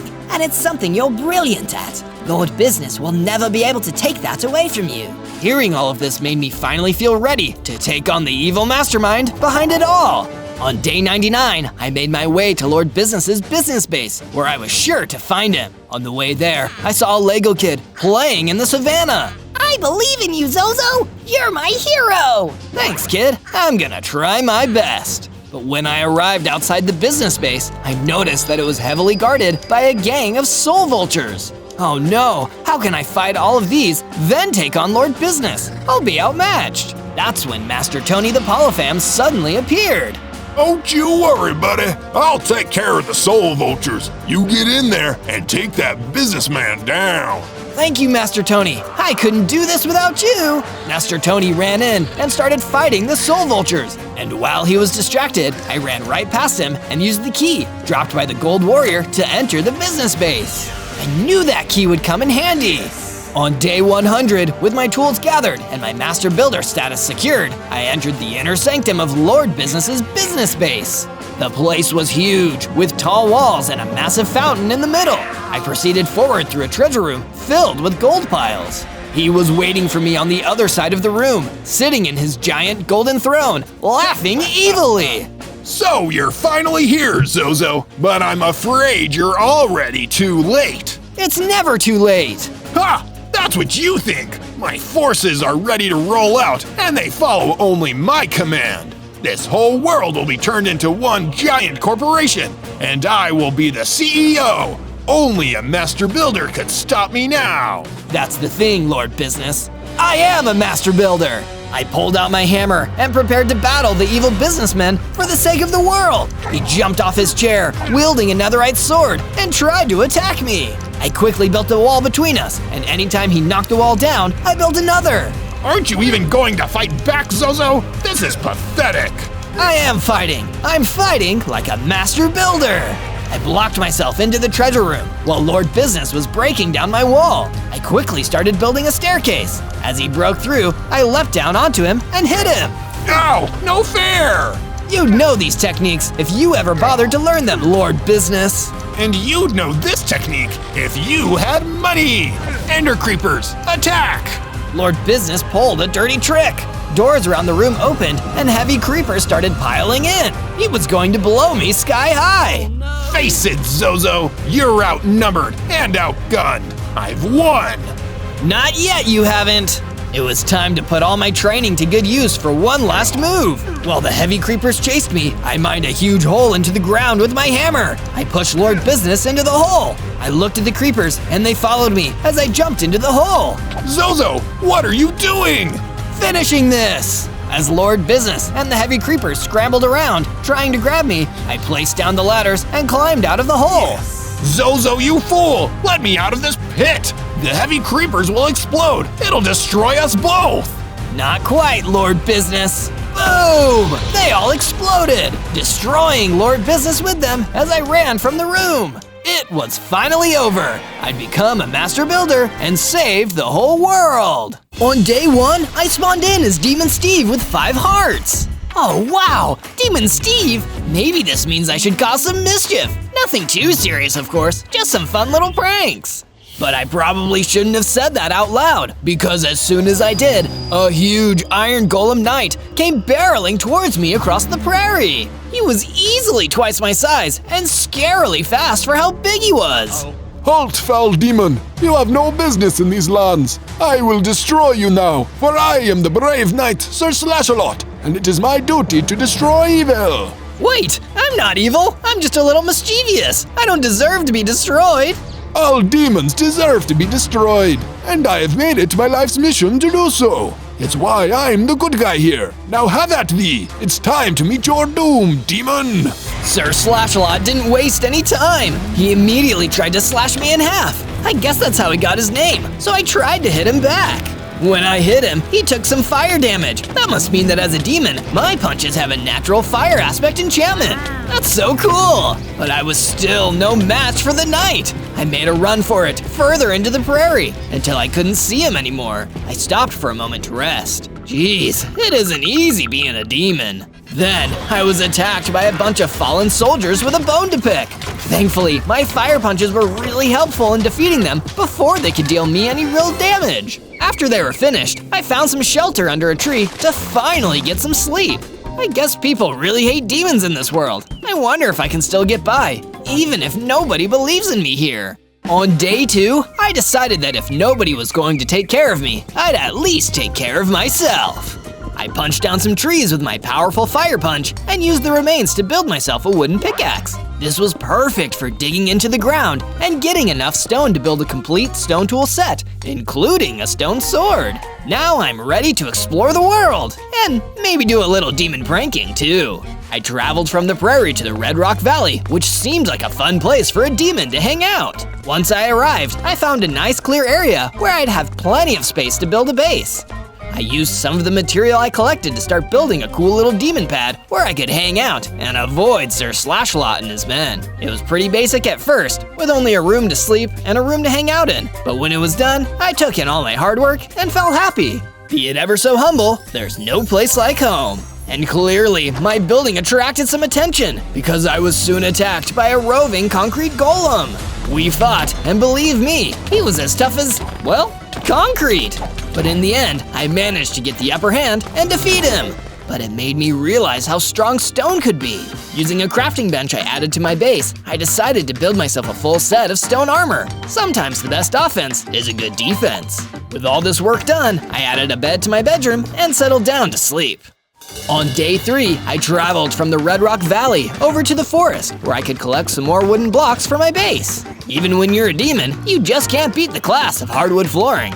I cut down a few trees and collected all the wood blocks. Just when I was about to take the rest of the day off, a behemoth suddenly ran out of the woods and started attacking me. This is the last thing I need today. I equipped my sword and started fighting back, but even with my demon strength, I was still too weak to go toe-to-toe with him. Instead, I turned around and made a run for it, traveling deeper into the forest. That's when I ran into a hellhound. Hey, hellhound, I'm Zozo, and I'm a demonic creature too. What are you doing all the way out here in the forest? Probably the same thing you're doing, trying to avoid Sir Slashlot and his band of not-so-merry knights. They've been coming down hard on anything even vaguely demonic. I lost one of my hellhound brothers to his raids. Oh no, that's awful! Tell you what, hellhound, I think we should stick together. Come stay at my base with me. There's safety in numbers, right? Huh, that sounds like a pretty good idea. Lead the way, Zozo. From day 4 to day 5, I returned to the base in the Red Rock Valley with my new friend, the Hellhound. Because he probably didn't want to sleep in my room with me, I instead started building a kennel where he could live, one that would suit his needs perfectly. By the time it was done, it looked like the Hellhound could settle in nicely. It was a job well done.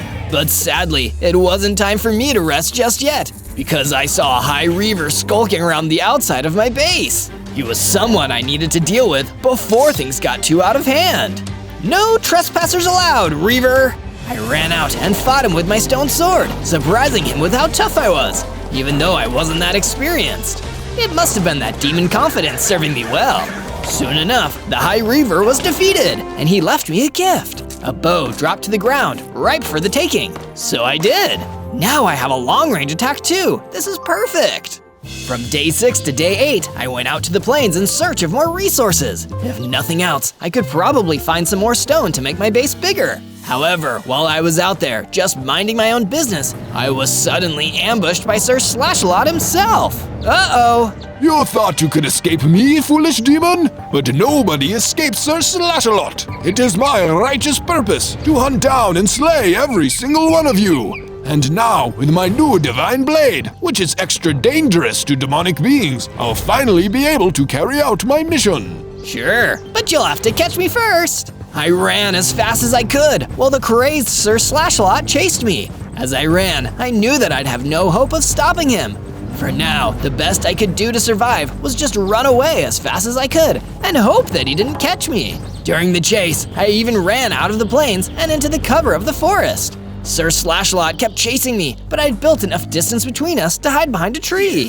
I stayed very still and very quiet while Sir Slashlot searched. To my relief, he didn't seem to find me. You can't hide forever, demon. I'll search for you to the ends of the earth and back if I have to. Even if you hide in the deepest cracks and crannies of the nether or the dark mists of the end, mark my words, I will find you and I will destroy you. After that, Sir Slashlot left. I was safe again, for now. He was right though, I couldn't hide from him forever. I needed to get stronger, I needed to defeat him. From day 9 to day 10, I returned to my base and wondered what I could do to start getting stronger, strong enough to take on Sir Slashalot. I went into the Hellhound's kennel to ask him for some ideas on what to do. I think maybe you need some inspiration, Zozo. You're getting too stuck in your head about all this. If you want to be big and strong, you need to picture it. Maybe start building a statue of what you'd like to be like. Oh, that's a really neat idea, Hellhound. I'm gonna get right on it. I collected some material from the area around my base and cleared a plot of land for me to start building my statue. I wanted to build a statue of a huge, powerful winged demon, just like I wanted to be after all my training. Once I'd laid the foundations and made the start of my statue, I went back to my base and decided to make a fireplace. After all, demons love fire. As soon as it was done, I sat back and warmed myself with the flames. Maybe everything would turn out to be alright in the end, if I tried my hardest. From day 11 to day 12, I went further than I'd ever gone before, venturing into the dark depths of the Black Forest, not knowing what I might find in there. I hoped, at least, that I wouldn't find Sir Slashalot waiting for me. Instead, I ran into a Gorgon. She was warming herself next to a campfire she'd built, and she noticed me as I approached. Who goes there? Are you here to interfere with me? If you come any closer, I'll turn you to stone.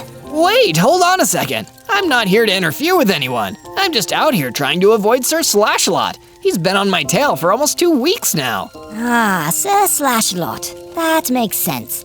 He's been making trouble around the overworld for decades now. I've been around for all of it, and it seems he's only getting worse. Worse? You seem to know a lot, Miss Gorgon. Can you maybe tell me where Sir Slashlot came from? Well, long ago there was a village that was often under attack by demons and other demonic creatures. In order to protect the village, a powerful wizard created his special night version of an iron golem. His purpose was to protect the villagers by destroying demons. But there was a problem, you see. Over time, the relations between the village and the demons smoothed over. Some demons even chose to live peacefully among the villagers. But this special iron golem, he didn't know how to take this. He wasn't even built to imagine that humans and demons could ever get along. So he went mad, and in his madness he destroyed the entire village, leaving no demons or villagers left. Now he roves the world, picking up others who share his mission, with the goal of eliminating demons and any who are kind to them. If you want to defeat him, you're going to need everything you've got, Zozo. From day 13 to day 15, with the story that Gorgon told me still ringing through my mind, I decided I needed to stand up for myself and settle an old score. I went back to the forest where I'd first met my friend the Hellhound, and I hunted down the behemoth that had given me so much trouble the first time I got there. But this time, I decided to try a different tactic. Rather than engaging directly, I took out the bow I'd taken from the High Reaver and took the behemoth on from a distance. This time, it only took a few well-placed arrows to defeat the beast, and the XP it gave me let me level up. I got bigger, stronger, and got 15 hearts. Oh wow, and what's this new ability? I could now draw on my demon powers to use a ranged fireball attack. It took a lot of energy, so I couldn't use it often, but it was still a really cool power to have in my back pocket just in case. From day 16 to day 19, after deciding this would be a great time to invest in some upgrades for all my equipment, I started mining underground, searching for some veins of iron ore. But during my search, I also found a bunch of nasty cave spiders who weren't eager to have company. Looks like I gotta do a little pest control down here. I unleashed a fireball that blasted most of the cave spiders immediately. The last couple ran away after that, not wanting to get in any more trouble with me. Sometimes, being a demon can have its perks. I searched deeper until I found some veins of iron ore, mined them, and collected them. Then I took them back to my base for crafting. I built a furnace on my base and used it to smelt the iron ore into iron ingots. Then, with the help of a little extra wood, I made myself a full set of iron gear, including an iron pickaxe, a shield, and an iron sword. Now I've got an iron will and an iron loadout. From day 20 to day 22, I was chilling at my base when suddenly Hellhound ran in to warn me about something. He looked worried and frantic. What's going on, Hellhound? Zozo, it's an emergency! Sir Slashlot is outside right now. You need to go stop him or he'll destroy the whole base. There was no time to waste. I equipped my iron sword and shield and ran out to face Sir Slashlot, who was waiting for me at the base's entrance. Impressive! I was worried you wouldn't even come face me, demon. Perhaps you're a little less cowardly than I thought. I'm no coward, Sir Slashlot, but I also don't want to fight you unless I absolutely have to. You're making a big mistake trying to destroy all the demons. Most of us are just trying to get by. I don't believe you, demon! You're just trying to trick me, but I won't fall for it! I'll destroy every last one of you! With that, Sir Slashlot attacked me, and I fought back. Even though his divine sword was powerful, my shield helped me block a lot of the damage, and my iron sword was a formidable weapon. Despite this, I started to get worried that I might lose the fight, so I pulled out the big guns and hit him with a fireball. That made him stop fighting me and fall back. This isn't over, Zozo. I will return and slay you and all the rest. After that, he ran away. I felt lucky to be alive after such an intense fight, but for a second there, it felt like I really had him on the ropes. If I keep training and upgrading my gear, maybe I can truly defeat Sir Slashlot and his evil forces. From day 23 to day 26, I went underground to search for some new, interesting materials and found myself in the middle of the lush caves. This is great! Demons naturally love being underground, so this suits me just fine. As I searched, I found something extremely valuable, a protection enchantment. This would help me protect myself and ward off attacks from Sir Slashlot. And if you want to protect yourself from boredom, believe me, the best way to do it is to search ZO in your search bar for more exciting Zozo adventures. From day 27 to day 31, I continued to work on my statue. It was looking pretty good if I do say so myself, but I couldn't shake this feeling that something was missing. Oh, I know. This statue needs some red terracotta. I'll go to the eroded Badlands to find some. So I grabbed my gear and left my base, making my way out to the eroded Badlands to hunt for some new material. I hadn't heard from Sir Slashlot in days, so I was feeling pretty good about my progress. I eventually reached an area where there was plenty of red terracotta, but just by luck, there was a gang of mutant hoglins guarding it. I needed to do some battling today after all. Ready to see how a demon fights hoglins? I ran in with my sword and shield, blocking their attacks and returning mine. It didn't take me long to defeat the entire group, then collect all the material I needed for the next part of my statue. Come to Zozo. After collecting all the material, I went back to my base and continued working on the statue. It was coming along great. From day 32 to day 35, I decided it was time to go and explore a biome I'd never been to before, the Snowy Plains. Demons don't naturally like the cold, so I figured being out in the snow would help me toughen up to fight Sir Slashalot.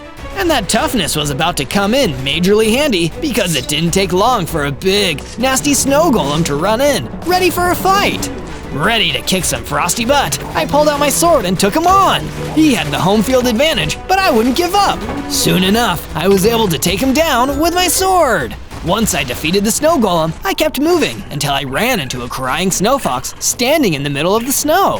What's wrong, little snow fox? The Dread Lich of the Snowy Plains stole my favorite guitar, and he wouldn't give it back. I'm not strong enough to fight him myself, so I don't know what to do. Don't worry, little snow fox. I may be a demon, but I'm a helpful demon, so I'll go get your guitar back, or my name isn't Zozo. Oh, thank you so much, Zozo. You're amazing. From day 36 to day 39, I took some directions from the sad snow fox and ventured deeper into the snowy plains to find the Dreadlich. It didn't take me long because I could hear his terrible, out-of-tune guitar playing before I even ran into him. I hid behind a rock and watched as the Dreadlich played the guitar badly, but even if he was a bad guitar player, he still looked pretty tough. From here, I could also see he was keeping an innocent green pixie in a cage too. This guy was the master of taking things that didn't belong to him. At least he seemed pretty distracted by talking to the pixie. So, what do you think? Pretty sick track, right? I told you it was foolish not to accept my invitation into my band. We're gonna be the next One Direction. The only direction I want to go is out of here, Dreadlich. An encore, you say? Coming right up. Please, no. Just like that, I formulated my plan. Using their sound as a distraction, I'd run right in, defeat the Dreadlich, free the green pixie, and get the snow fox's guitar back. From day 40 to day 43, I put my plan into action. It was time to make it all happen. While the Dreadlich was jamming out, terribly, in case you've forgotten, I snuck up behind him and prepared to strike him with my sword. But he spun around and hit me with his stolen guitar. It really hurt. How dare you interrupt my band practice, little demon? Me and the green pixie were on the verge of riding our Sgt. Pepper, but you just disrupted the flow. He's lying. He kidnapped me. Please help me out of here. Silence, or I'll do scales again. Oh goodness, please, no. Before he could play any more terrible songs, I blasted a fireball at the Dreadlich. After that, he started attacking me again, but this time I was ready to fight back. I used my sword and my shield, timing my blocks and attack perfectly. Soon, the Dreadlich was no more, and I used my sword to break open the green pixie's cage. I'm free, I'm free. Thank you, Zozo. I'll never forget this. I feel so grateful I'll never have to listen to the Dreadlich's lousy guitar playing again. I'm really more of a hip-hop and R&B fan at heart. With the Dreadlich defeated and the green pixie freed, I traveled across the snowy plains again until I reached the snow fox. I found your guitar, little guy. It's super cool, and actually a really effective weapon, too. Thank you so much for getting it back for me, Zozo. I trust you, so you're welcome to borrow it if you want. That's so kind. How about you come live at my base for a while, too, just so you have somewhere safe to stay. That sounds like an awesome idea.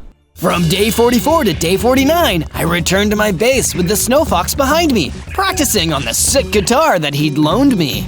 It's true what they say, demons are just naturally better at music, It must be why we make so many crossroads deals with famous musicians. I made a few upgrades to my base, including building a whole new room that the Snow Fox could sleep in while he was staying with me. This is such a cool room. Thanks, Zozo. I think I'm gonna really enjoy my time staying here. No problem, Snow Fox. You're always welcome here. And with the Snow Fox settling down, I decided to finish up day 49 by working on the statue. It was really coming along. I think things are about to get a whole lot better. From day 50 to day 53, things got a whole lot worse. Sir Slashalot returned to my base, and this time he brought friends, a group of Dread Knights. You've tested me for too long, Zozo. Now I'm going to have to get serious with you. These Dread Knights are completely devoted to my cause of wiping out every demon. What better place to start than with the most annoying one of all, you! With that, the Dread Knights advanced towards me, while Sir Slashalot stood back and watched. I refused to be defeated in front of him. I'll take you all on!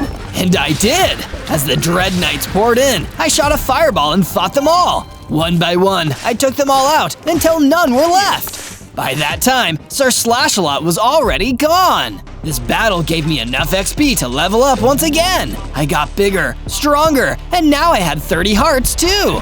Not to mention a new power, Demon Skin, which made me completely immune to fire and lava damage. This is awesome! I can't believe that actually went well for me. But not everything was as peachy keen as I thought. Suddenly, the Snow Fox came running towards me. Zozo, I have bad news. I can't find the Hellhound anywhere. I think Sir Slashalot's Dread Knights might have just been a distraction for him to kidnap Hellhound. Oh no, this is horrible! We need to get him back as quickly as possible! From day 54 to day 57, I repaired some of the parts of my base that had been damaged during my battle with the Dread Knights. Then I started building a stronger, taller perimeter wall, so if Sir Slashalot tried attacking my base again, it wouldn't be so easy for him. Once I'd finished making the proper tweaks and upgrades to my base, I knew exactly what I needed to do next. Go back to the Black Forest and speak to the Gorgon. She seems like she really knows a lot about Sir Slashalot in his past, so maybe she can help me. I journeyed out into the Black Forest as quickly as I could, knowing that every second counted while Sir Slashalot and his men had the Hellhound captive. Luckily, I found the Gorgon in the exact same place, chilling out around a campfire. Oh, Demon Boy, you again. Is there something I can do for you, or are you just here to warm yourself by the fire? It's an emergency, Miss Gorgon. My friend, the Hellhound, has been kidnapped by Sir Slashalot and his forces. I have no idea where he's taken them. Do you have any suggestions? Well, in the early days of his rampages, Sir Slashalot and his men would just rove from place to place, taking on different villages and bases as they went. But eventually, too many people started to band together and fight back. It was around that time that Sir Slashalot started building Castle Slashalot in the east. It was a dangerous castle with an extensive set of dungeons underneath. If your friend is still alive and being kept anywhere, I'd wager that it's probably there. Castle Slashalot in the east. That's exactly where I'll go. Thanks again for the help, Miss Gorgon. No problem, kid. And hey, when you're finally fighting old Slashalot, be sure to give him an extra wallop for me, will ya? Will do. From day 58 to day 62, I knew that I needed to upgrade my gear if I wanted any hope of surviving a journey into Castle Slashalot. I found the nearest diamond mine and ventured inside with my iron sword and pickaxe at the ready. Of course, it would never be as simple as just waltzing in there, grabbing some diamonds, and leaving. There were some skeletons in there waiting for me, and they didn't seem all that friendly. And I'm guessing you guys won't just let me through because I'm in a hurry today? They didn't respond, they just attacked me. So to keep them at bay, I blasted them with a fireball and attacked the rest with my sword. It didn't take me long to defeat all those skellies. I then pulled out my iron pickaxe and started mining for dear life until I'd collected a whole bunch of diamonds. Then I returned to my base to do some crafting and forging. I combined my diamonds with some wood I'd gathered and created a diamond pickaxe, diamond sword, and some diamond armor.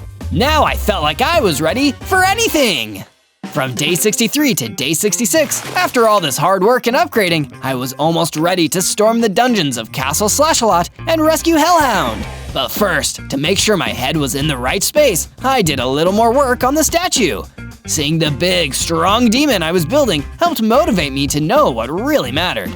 getting big enough and strong enough to beat Sir Slashalot and save my friends.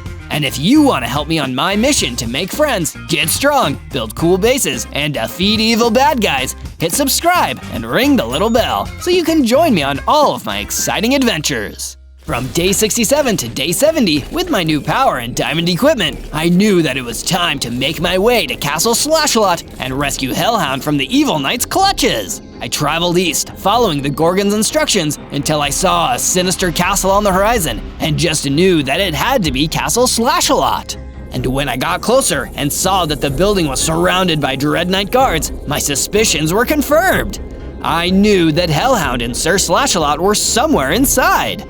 I guess the only way in is just to fight my way through, but I need to be smart about this. I'll save my fireball power for Slashalot himself when I'm inside. First, I pulled out my bow and started firing at the Dread Knights. This took out a few of them and alerted the others to my position. It was time to fight up close and personal. I pulled out my diamond sword and ran into the battle, fighting off as many Dread Knights as I could. Thankfully, my diamond armor helped deflect the worst of their blows. Once all the Dread Knights were defeated, I ran into Castle Slashalot, searching for wherever I could find Hellhound. That's when I saw a tunnel that seemed to be leading deep into the ground. It must be the tunnel down into the dungeon. I need to get down there and save him. So I steeled myself and ran down into the dungeon, ready to do whatever I needed to save my friend. From day 71 to day 74, I entered the dungeon, searching for Hellhound. I saw a bunch of cells lining the walls, all empty, except one of them. And of course, that one cell had Hellhound waiting for me in it.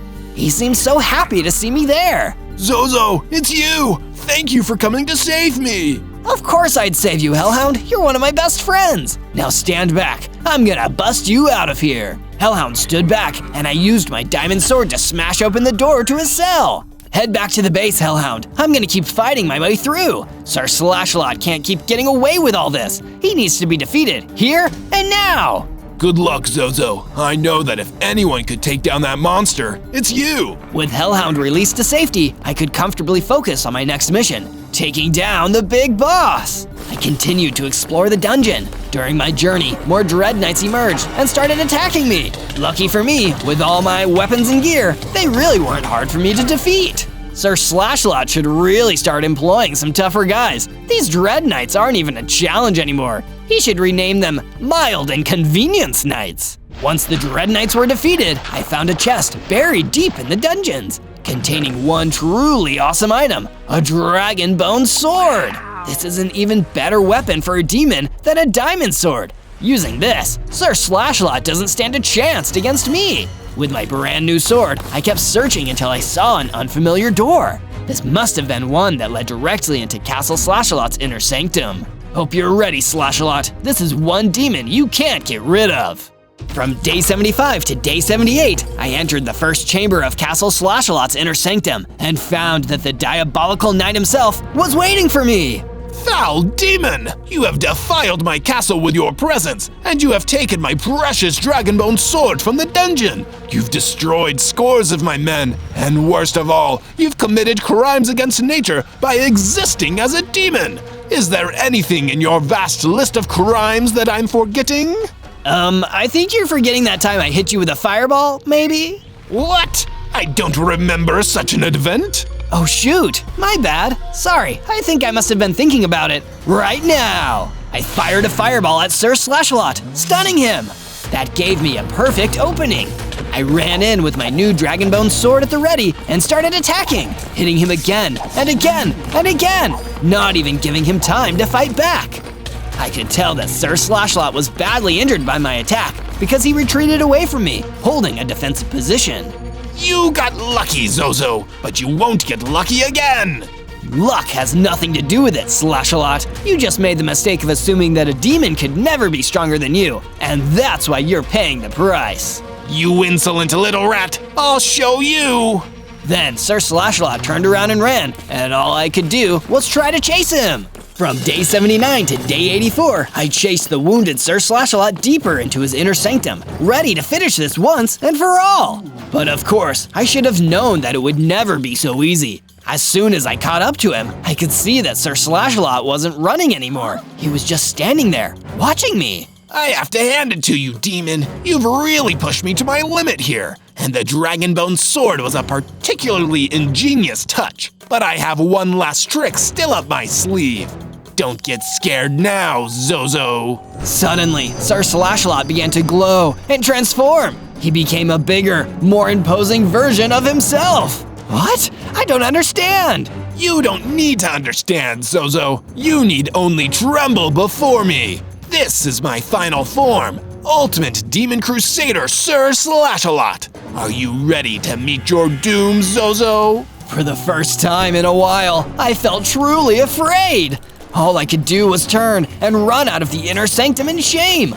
Once again, I wasn't ready to face him. From day 85 to day 89, I returned to my base, feeling really down after not being able to defeat Sir Slashlot in his new, more powerful form. I was lying in my bed, too depressed to even think about getting up and fighting, when I remembered something. My statue outside. It was almost finished. Even if I couldn't defeat Sir Slashlot, the least I could do is go out there and finish my statue. So that's what I did. I went outside, and using the rest of my gathered materials, I finished my statue. It looked magnificent. That strong, powerful demon. It reminded me of something important. If I keep trying and didn't give up, I could be that strong and even defeat Sir Slashalot in his stronger form. Just as I was starting to get my hope back, Hellhound approached me with some more good news. Zozo, you seem down, so I wanted to do something nice for you, since you rescued me from Sir Slashalot. I upgraded your sword. It's not just any Dragon Bone sword anymore. It's a flamed Dragon Bone sword. Oh my goodness, Hellhound, this is amazing! And it looks so much more powerful than my old sword. To unlock its true power, you need to journey into the Nether's Crimson Forest and find the Fire Aspect enchantment. That will give you the punch you need to teach that armored bully some manners. From day 90 to day 94, I left my base and ventured out into a forest to the west after hearing rumors that there was a working nether portal somewhere deep in the woods. After searching for 2 whole days, I eventually found it, exactly what I needed. Guess it's now or never. I'm so glad nobody was here to hear that. I hopped into the portal and was immediately transported into the nether. Following the Hellhound's instructions, I kept searching until I found the Crimson Forest and kept a low profile to avoid upsetting some of the less friendly nether dwellers. Wow, this doesn't seem like a particularly nice neighborhood. Thankfully, nobody spotted me and decided to pick a fight. Instead, I just kept searching until I found an old chest hidden in the woods, containing a book that had all the details of the Fire Aspect enchantment. Jackpot! Oh hey, what's that over there? I noticed a block with a strange color in the ground. It took me a second to realize what I was looking at. Ancient debris, one of the rarest blocks out there. Lucky for me, I already had my diamond pickaxe, which is the only thing that can mine ancient debris. I immediately started mining and picked up as many ancient debris blocks as I could carry. This is exactly what I need to give me an edge in the final battle. There's hope for me yet. From day 95 to day 97, I returned to my base one more time to make the final upgrades needed. Gathering that ancient debris was incredibly helpful because it would give me the ability to create some of the most powerful armor out there, even stronger than diamond. I took the ancient debris to my smelting furnace and smelted it until I had some nether scraps. That was the first stage of the process. Then, I looked through my storage until I found some gold ingots, exactly what I needed. I crafted them together to make some handy netherite ingots, which I then fused with the diamond armor I created earlier. The result? Netherite armor! Some of the strongest armor there is, straight from the nether, and perfect for a demon like me! Let's see if Sir Slashalot can even put a scratch on me like this! But I wasn't done yet. Next, it was time to enchant. I created the Unbreakable enchantment, one for each piece of my armor, and for my prized weapon, the Flamed Dragon Bone Sword. Then, just in case things went south during the battle, I crafted a few healing potions, just in case I needed them. Before I set off to do what I needed to do, the Hellhound approached me one more time to offer some words of advice. And remember, wait until just before the fight to activate your fire aspect and reach full power. He'll never expect it that way. You'll take him by surprise. Thank you for all of your help, Hellhound. I never could have gotten this far without you. Don't mention it, Zozo. I'd do it all again. Now get out there and show that rust bucket what we demons are made of. On day 98, I reached the outside of Castle Slashalot once more, and this time I wouldn't chicken out. I'd take him on and defeat him once and for all! Do you believe I can do it? Let me know down there in the comments, along with whatever adventure you'd like me to take next. And be sure to search Zozo for more exciting Minecraft videos. On day 99, I returned to the place that I'd once run from, Castle Slashalot's inner sanctum. The way in wasn't even guarded, so I knew that Sir Slashalot in his ultimate Demon Crusader form wanted to defeat me himself. That was a mistake I'd make him regret. I entered and saw him standing there, waiting for me. He didn't even seem intimidated, but then again, neither was I. It was the final standoff. We meet again, demon. This time, are you ready to accept your defeat with some dignity? Funny, I was just about to ask you the same thing. Such a sad comeback. Do you really think you can defeat me like this, Zozo? Perhaps not, but how about like this? I activated my Fire Aspect enchantment and began my own final upgrade. I became a huge, powerful demon, just like the one I'd built my statue around, with a mighty 100 hearts. I wielded my flamed dragonbone sword, ready to bring this to an end. I could feel the anger coming off of Sir Slashalot as I squared up to him. Typical. Cheating demon. Can't fight fair to save his life. Man, I'm getting so sick of hearing you talk. We clashed for the last time, but now I was ready. As Sir Slashalot tried to attack me, I was fast and strong enough to block. And in the end, one decisive blow brought the evil knight down. I can't believe it. Defeated by a worthless demon. What a humiliating way to go. I punched him one last time, and then he was gone! On day 100, I returned to the base, having finally defeated Sir Slashalot and ended the threat that faced all demons and those who were kind to them. I met back up with the Hellhound and the Snow Fox, who'd been with me through all of this, and I used the Snow Fox's guitar to play us a rad victory song. Life was sweet once again. On day 1, I spawned into a beautiful cherry blossom forest as a creeper. Oh wait, why does my stomach hurt? I guess I must be a hungry creeper, and a baby hungry creeper at that. Lucky for me, there seem to be lots of apples laying around the forest. That must be why there are so many capuchin monkeys hanging around. Would you guys mind sharing some of your apples with a hungry creeper like me? I'd really appreciate it. That's when I saw a big, scary Skeleking striding towards me out of the trees, and he looked like he really meant business. Not so fast, kid. These apples don't belong to these goofy little monkeys. They belong to me, Skeleking of the Overworld. Oh, well, can I please have some apples, Your Highness? My name's Zozo, and I'm so hungry. Sure, if you can pay up some emeralds, nothing in this world is for free, kid. I don't have any emeralds. Then we have nothing to say to each other. I'm sick of all you freeloaders thinking you can enjoy my food for nothing. Within 100 days, I'll make sure that nobody can get a single morsel without paying through the nose for it. I'll never let you get away with that. It's not fair on all the hungry people who don't have emeralds. Well, I guess I'll just have to destroy you then. Sorry, kid. Gotta make an example out of people sometimes. The Skeleking unleashed an energy blast. I ran away as fast as I could, but it was already too late for the monkeys and the apples. The blast took them all out. The blast also took me down to 2 hearts. I ran as fast as I could. I needed to defeat the Skeleking within 100 days, or everyone would go hungry. On day 2, I reached the Sika Woods and stopped for a minute to catch my breath. I could still feel my stomach growling. I wish I'd been able to eat at least one of those apples. But while I was still catching my breath, I got ambushed by some armored skeletons, and something told me that they probably wouldn't have any food for me.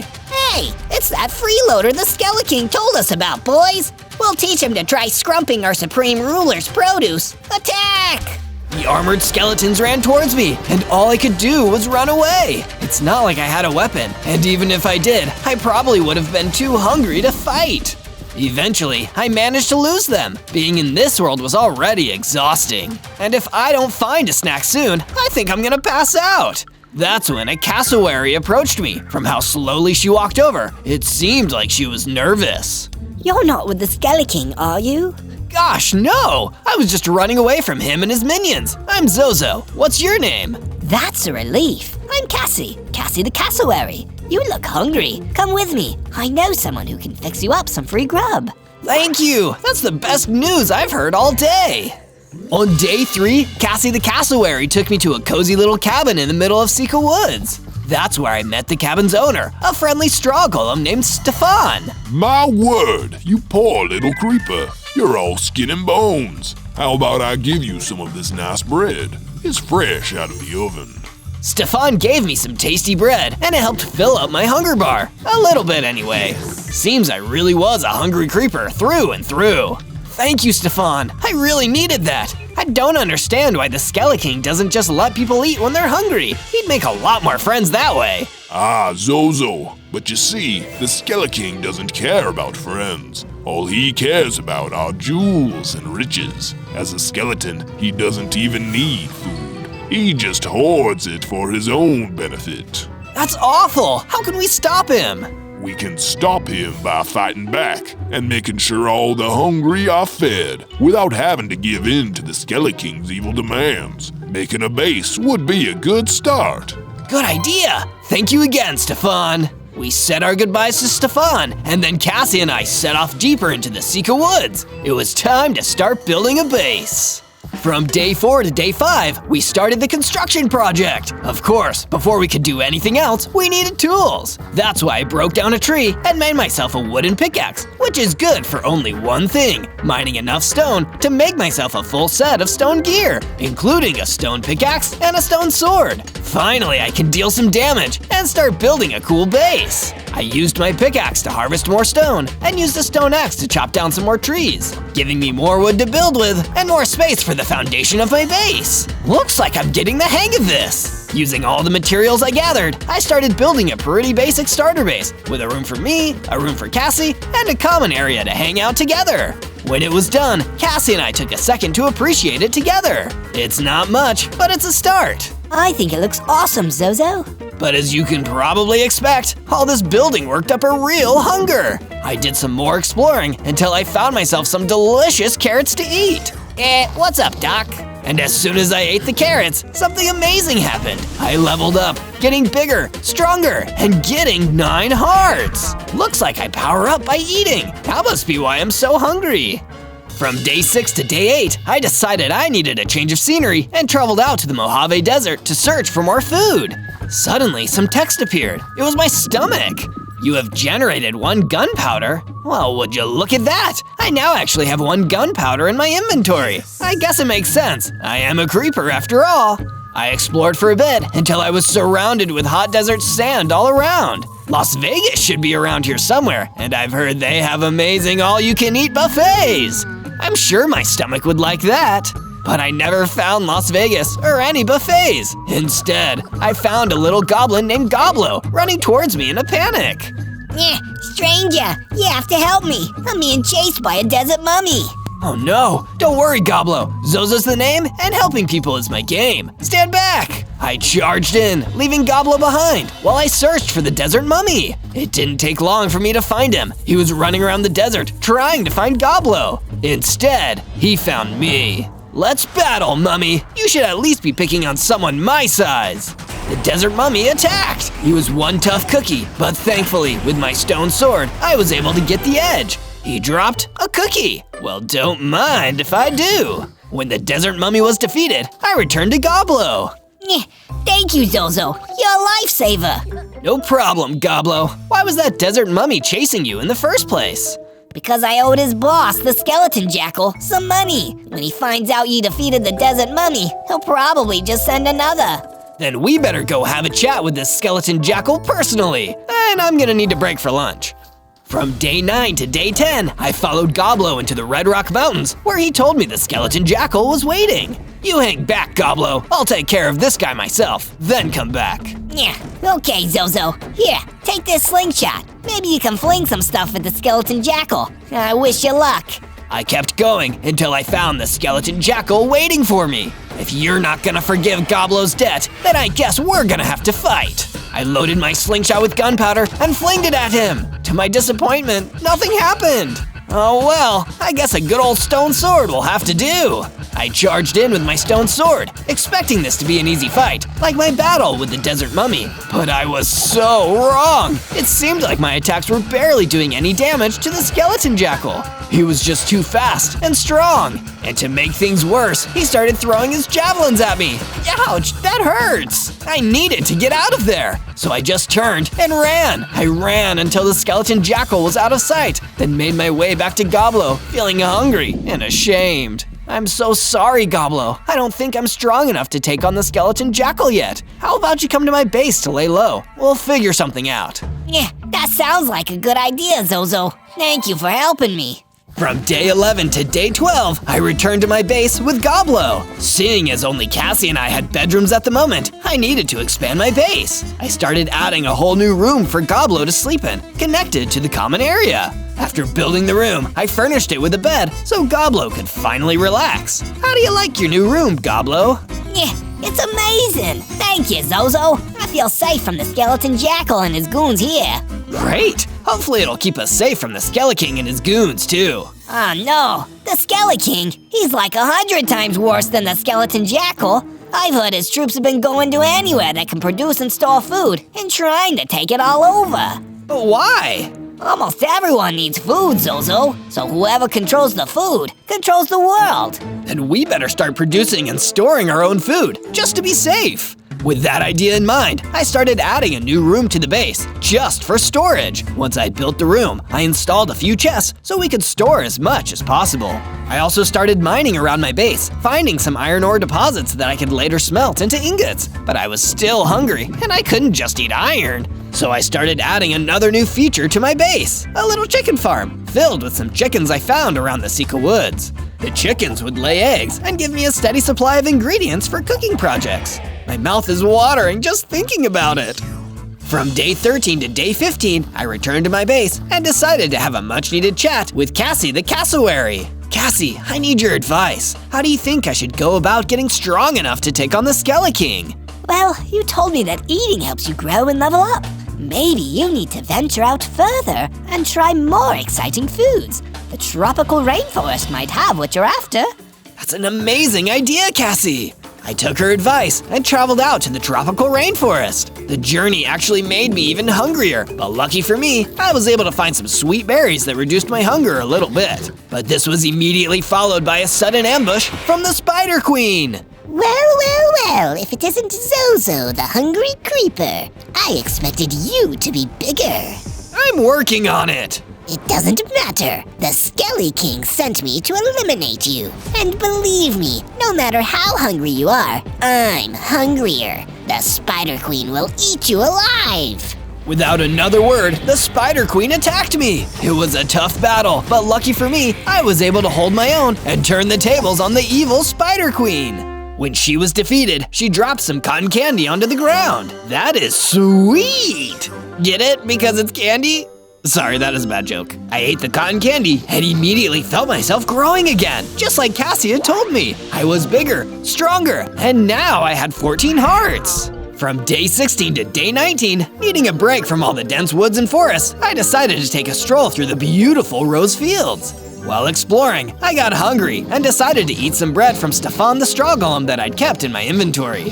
When you're going on a long journey, you should always bring snacks, especially when you're a hungry creeper. A little less hungry now, I continued my search through the rose fields until I found a mysterious old chest just sitting around in the middle of the field. Oh, I wonder what's inside. I took a peek and found a book titled Mysteries of the Weeping Witch Forest. Most of the pages were blank, but one of them had the words, "A man who once walked the Weeping Witch Forest with evil thoughts found his mind and body twisted, always desiring but never hungry, forever unsatisfied, a creature less than human." Wait, that sounds a lot like the Skeleking. Does this mean he has something to do with the Weeping Witch Forest? Before I could finish my thought, a bunch of armored skeletons turned up, looking for a fight. Look, we found the freeloader again. Let's destroy him for good this time. Maybe the Skeleking will give us a raise. The armored skeletons attacked me, but I wasn't a little baby hungry creeper anymore. With my new size, skills, and my stone sword, I was able to defeat every last one of them. Seems like all my hard work is paying off. Now I'm hungry again though, running out of food, fast! From day 20 to day 22, I continued through the rose fields. I found a few spiders along the way, but after defeating the Spider Queen, they were nothing. I think I've earned myself some upgraded equipment after all this. I continued mining into the ground until I found some more iron ore. I then built myself a little furnace out in the field to smelt the ore into ingots, then turned the ingots into a full set of iron gear. First and foremost, an iron sword and an iron pickaxe.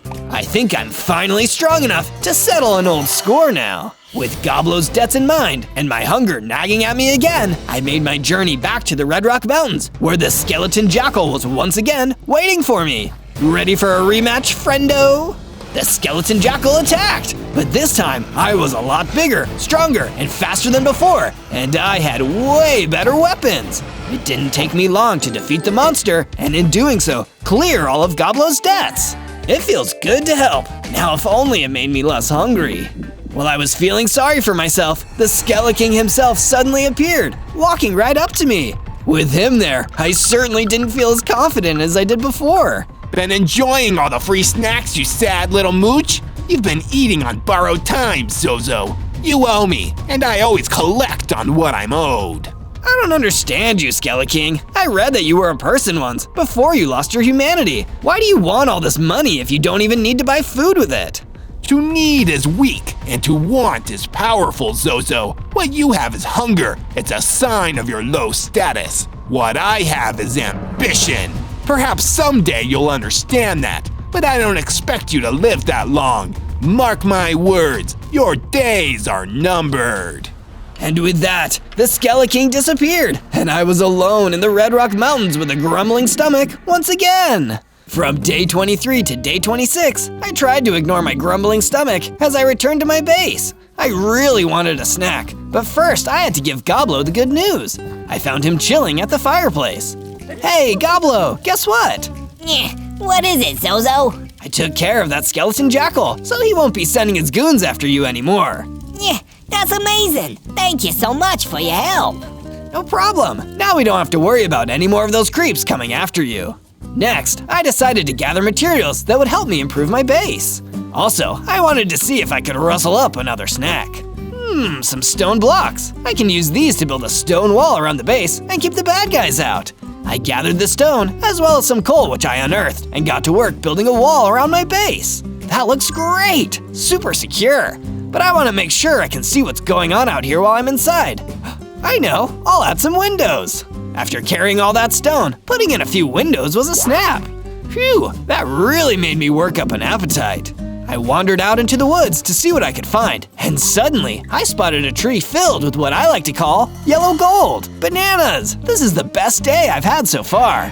I picked up as many bananas as I could find and made sure to eat a few to help fill up my rumbling stomach. After that, I could think much more clearly. As much as I wanted to eat all the bananas, I realized I could use some of them to help upgrade one of my weapons.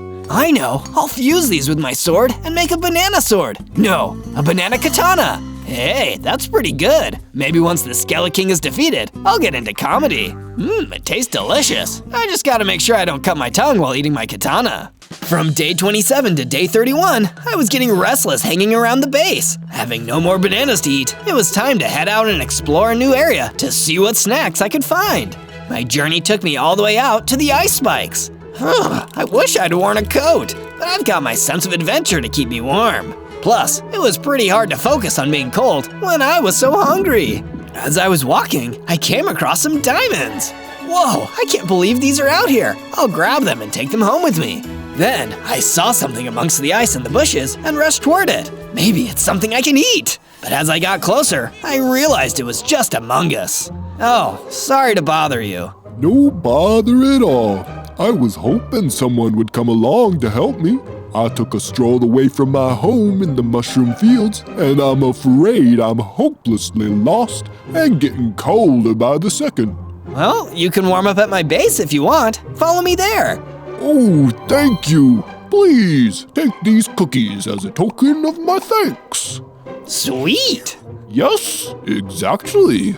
I showed the mungus the way back to my base, but we were both still shivering from the cold. We need a bigger fireplace. I quickly upgraded our existing one, and before long we were warming ourselves up by the fire and munching on cookies. This is the good life. Just then, Cassie the cassowary approached us. Zozo, I need your help. It's Stefan. He's in trouble. We have to go now. From day 32 to day 35, Cassie and I headed to Stefan's cabin in the Sika Woods to see what was going down. Cassie sounded pretty upset, so I knew it was probably pretty bad. When we arrived, I saw why Cassie was so freaked out. The place was swarming with armored skeletons. Zozo, thank goodness you're here. These brutes have been tearing my cabin apart. Don't worry, we'll stop them. I drew my banana katana. I've got my banana katana, so you guys better split. I didn't have time to laugh at my super funny joke. I had to get to work fighting these guys off. There's so many of them. What do we do? We do our best. One of the armored skeletons came at me, but I managed to get in a good hit with my weapon before he could get me. We were so caught up in the fight, we didn't notice the two skeletons that knocked Stefan to the ground. Oh no! I tried to help him, but it was too late. Stefan was gone. You'll pay for this! My anger gave me the strength I needed to finish the fight, and with Cassie offering moral support, we defeated the rest of the armored skeletons. I sadly approached the remains of the straw golem. This is all my fault. I bet these guys were working for the Skele King. It's not your fault, Zozo. It's the bad guys who should be blamed. You're right, Cassie. I need to focus on what matters, stopping the Skele King from taking everyone's food. Speaking of food, I'm getting hungry again. I explored the golem's house for some food, but instead found a crafting table with items placed on top. Of course, it's the crafting recipe for TNT. I bet shooting TNT with my slingshot will work way better than shooting with gunpowder. From day 36 to day 39, I set off in search of something else to eat. Cassie and I split up so we could cover more ground. I also needed to keep looking for additional ways to defeat the Skele King, but I was pretty sure I could do both at the same time. I couldn't help it. I was just a very hungry creeper. Cassie told me she heard there was food in the Badlands, so that was where I decided to go. But I didn't see any snacks anywhere, just rocks, sand, cacti, and other non-food plants. Aw man, nothing to eat here. As I was talking to myself, a coyote came up to me. He told me that he needed help finding aloe vera to treat his sunburns. He had spent too much time in the sun without applying sunscreen, and now he had sunburns all over his skin. Sure, I'll help you. Maybe if I found it quick enough, he'd give me a snack in return. No, I shouldn't think that. You shouldn't do good deeds just in case someone gives you a gift. You should do them just because it's good to be kind and help others. I spotted the aloe plant, but when I ran over to pick it up, someone jumped out from behind a rock. I am the Desert Lord. Dessert Lord? What kind of desserts do you have?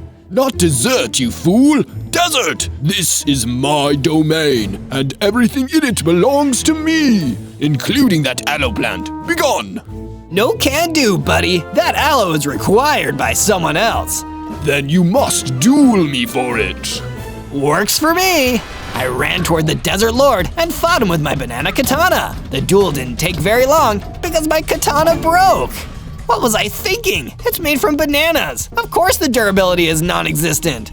I used my axe instead, before he fell down and gave up. Then I grabbed the Zimbabwe aloe saplings and took them back to the coyote. He didn't have any snacks for me, but that was okay. It was still nice to help out. Before I left the Badlands, I made sure to stock up on some sand so I can craft more TNT when I get home. From day 40 to day 43, I returned to my base to check things out.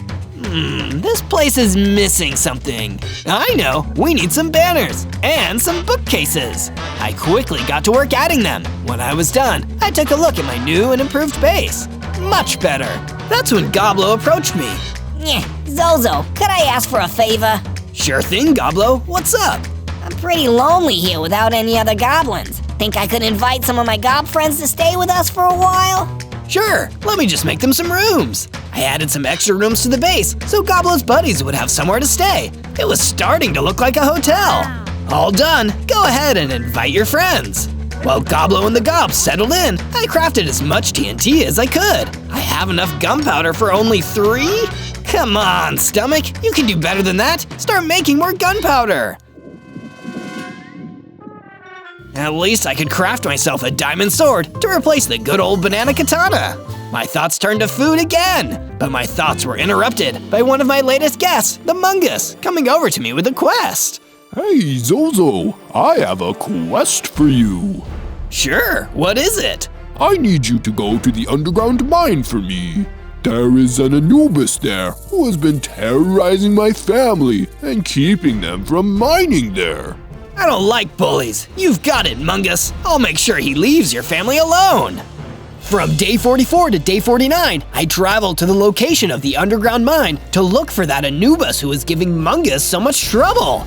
I spotted a crane in the distance. This must be it. It was an entire mining site. I headed down into the mine and started to look around. I have to admit, I was also kind of hoping I'd find something to eat too, but the chests there were filled with rubbish. Mostly I was focused on my quest, but I'll never turn down a snack. I ventured deeper, but I didn't see Anubis anywhere. But what I did see was the Skeleking lurking in the mine.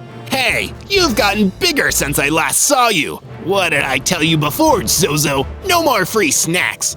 This is the end of that line, kid. You're toast, and you'll never eat toast again without paying me for it first.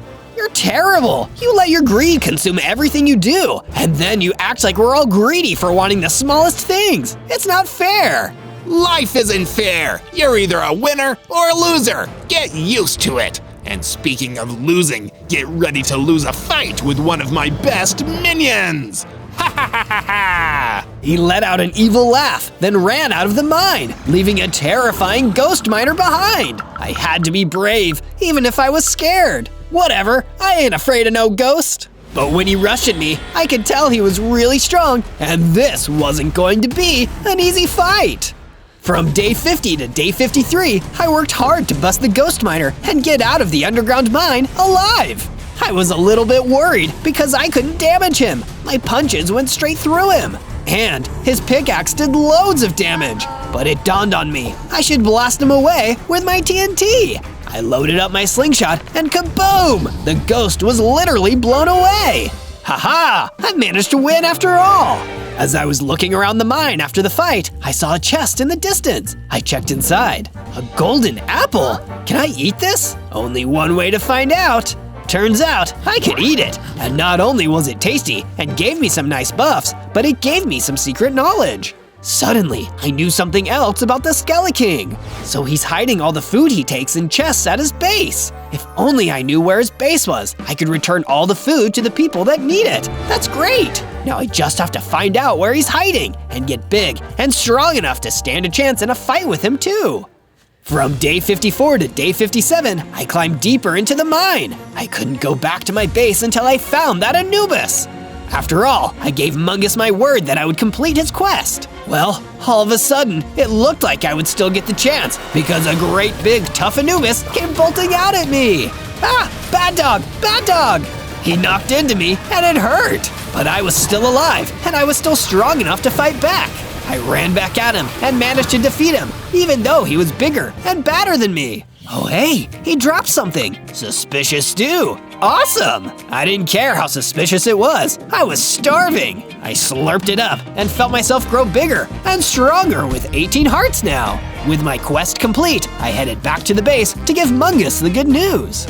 Thank you so much, Zozo. I have some good news of my own. I heard a rumor that the Skeleking's base is in the Weeping Witch Forest. When you feel strong and ready enough, you should be able to find him there. From day 58 to day 62, I was thinking about food again. I wish I had some more eggs, then we could make all kinds of snacks here at the base. Wait a second, if we had some more chickens, we could have more eggs. I went out and found some chickens, then herded them back to the base and put them in the coop with the others. Make friends, little chickens. Then I decided to see if I could upgrade my gear. I went down into the mine and found some more diamonds. Perfect! I used the diamonds to craft a shiny new pair of diamond boots and pants. I feel tougher already. From day 63 to day 66, I tried to come up with a plan for what to do next. I wasn't ready to try and take on the Skeleking on his own turf. I needed to get stronger first. Then Goblo came to me with an idea. Say, Zozo, are you still hungry? I'm always hungry. Well, I heard there's some yummy fish to be found in the bayou. Might be a good idea to check it out and and see if you can find some. That's a great idea! Thanks to Goblo's tip, I left my base and traveled to the bayou. I was wandering around when an ogre came stomping up to me. I was pretty nervous and got ready for a fight, but he gave me a friendly growl instead. Hi, sorry to bother you, but I could use a little help. You see, there are a bunch of gnarly swamp spiders infesting my house and trying to bite me every time I go inside. Could you get rid of them for me? Sure! After the kind of enemies I've fought lately, I can definitely squash a few spiders. From day 67 to day 70, I followed the ogre to his house, and sure enough, it was crawling with swamp spiders! Yikes! I get why you asked for help! These weren't any ordinary spiders, they were meaner and much more dangerous, but I'd already fought the Spider Queen, so I knew I could take them. It didn't take long before I defeated every single one of those spiders. Thank you. I couldn't have done it without your help. All done. Your house should be safe now. Yeah, take this as a thank you. He handed me some raw salmon. Hey, it's true. There really is fish here. I gobbled up the salmon and it really hit the spot. Yes. We said our goodbyes and the ogre went back to cleaning up and living in his house. From day 71 to day 74, I took a walk through the Black Forest on my way back to my base. As I was looking around, I found a note on the ground. Make sure to like and subscribe if you want to see more adventures like this one, and be sure to search Zozo to find more awesome videos. After looking at the note, I went back to hunting for something else to eat. I've heard people talk about Black Forest cake before. Maybe I can find some of that here if I'm lucky. But I didn't find any cake. All I found was the Skeleking lying in wait for me. There's no more cake left in this forest, Zozo, but I'll give you a slice if you bring me some diamonds first. Never! Then perish. He started throwing bone blocks at me. I tried to dodge them, but a few got me anyway. Ouch! That really hurt. He's still a lot stronger than me. I don't want to run away, but I'd better get out of here if I want to survive. So I ran out of there as fast as I could before he could do any more damage. Next time I see him, I'll make sure I'm ready. From day 75 to day 78, I ran all the way back to my base. Thankfully, the Skeleking wasn't able to follow me there. I need to do something to take my mind off of that disaster. I looked around and my eyes settled on the garden. Some flowers would make me feel better. So I planted some flowers in the garden and it really cheered me up. Look at all those beautiful flowers. As I was finishing up with the garden, one of the gobs that Goblo invited to the base came over. He thanked me for giving him and the others a place to stay and handed me a steaming hot bowl of mushroom stew as a thank you gift. Yum, this smells great. I quickly ate the stew and grew larger, gaining 4 more hearts. Wow, I feel so much stronger now. Thanks, Gob. That's a pretty powerful stew. From day 79 to day 84, I headed to the apple orchard to gather some fruit and look for some mobs I could test out my new strength on. I found plenty of both. There were a lot of apples, and there was also the Golden Devourer. They were hungry little guys trying to eat all the apples for themselves. Leave some for the rest of us. I taught them a lesson and beat them quickly. I really am stronger. A giant came up to me and told me he saw what I did. He'd been trying to clear those pests out of the apple orchard for days now, and now he and the other people living nearby could finally get some of the apples. I helped him pick some to take back home, and he gave me a piece of mutton in return. I ate the mutton and it tasted great and helped me grow even stronger. From day 85 to day 89, I took a leisurely walk back to my base. But when I got there, I was shocked at what I found. There was a big, nasty sectoid queen attacking my base and scaring all of my friends. Hey, you get out of here! But before I could attack, the sectoid queen scuttled off into the woods. Oh, no you don't! I ran after her, but I lost track of her. I saw a bull looking around and thought maybe he could help me. Have you seen a sectoid queen? Yes! If I tell you where she went, will you help me get my cat out of that tree? Sure. Here, kitty kitty. I don't know why, but the cat listened to me and climbed down out of the tree. I guess it could tell I just wanted to help. Thank you! She went that way! He pointed me in the right direction, and I headed off to track down the sectoid queen. From day 90 to day 94, I found the sectoid queen deep in the Sika woods. There you are! Why were you attacking my base?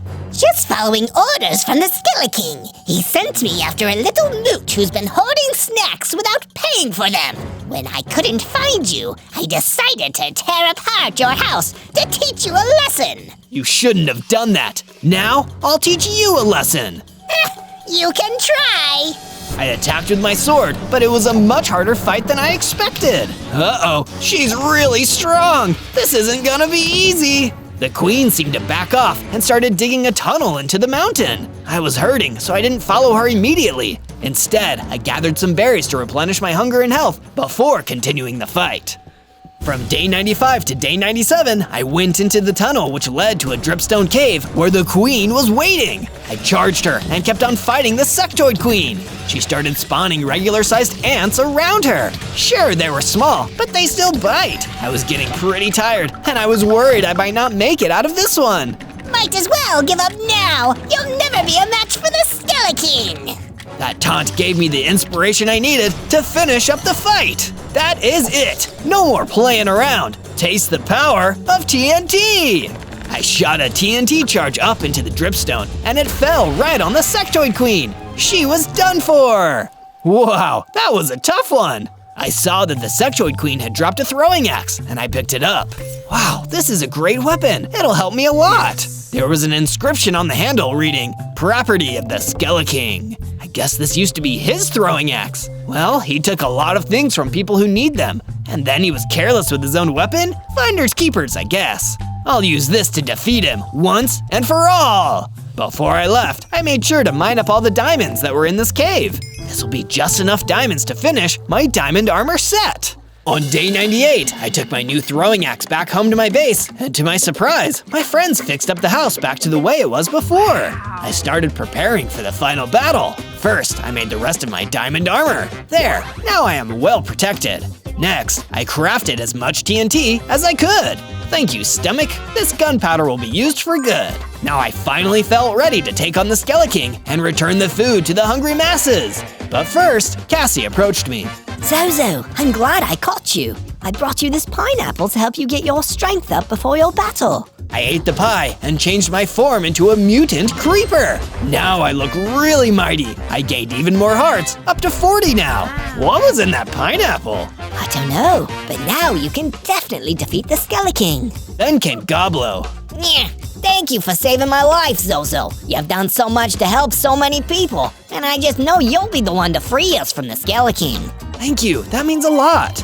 Of course, the Mungus had something to say. Zozo, I may just be a simple mungus from mushroom fields, but I think you're a really fun guy. Thanks. And even the other gobs wanted to encourage me. Since you liked it so much before, here's some more mushroom stew. Eat up before you leave. I stored the stew for later, and I felt prepared to head out and take back what was rightfully ours.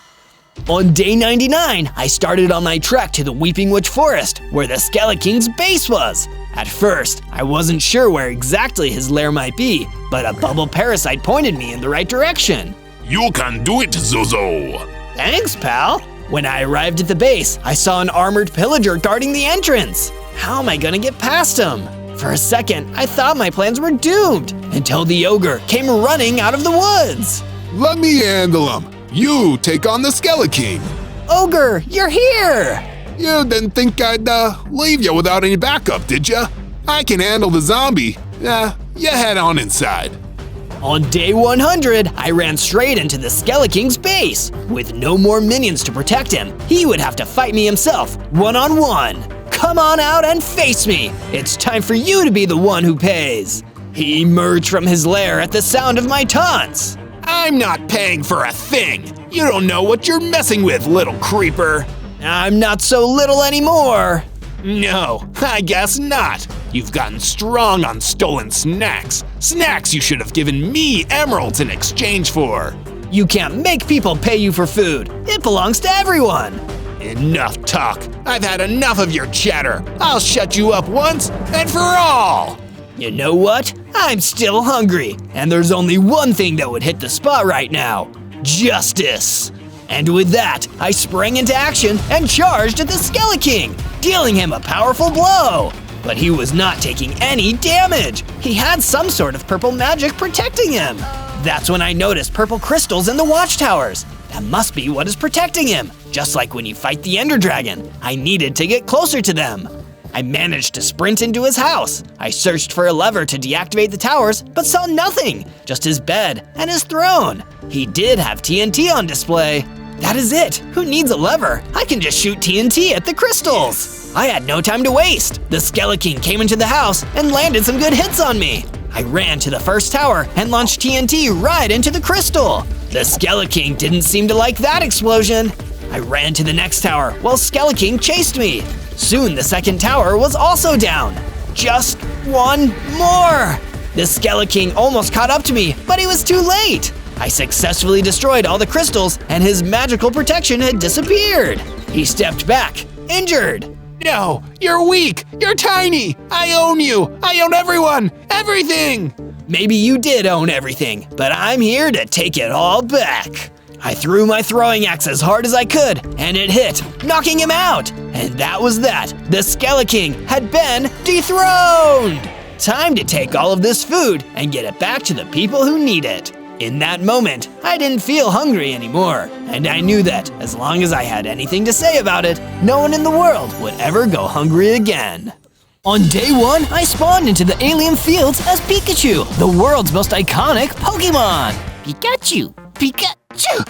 Phew, sorry, allergies. At least I'm starting off with 10 hearts. That's pretty cool. I wonder if I have any powers. Suddenly, I activated my lightning attack and zapped a nearby tree. What a cool starting power! I have electricity powers, just like the real Pikachu.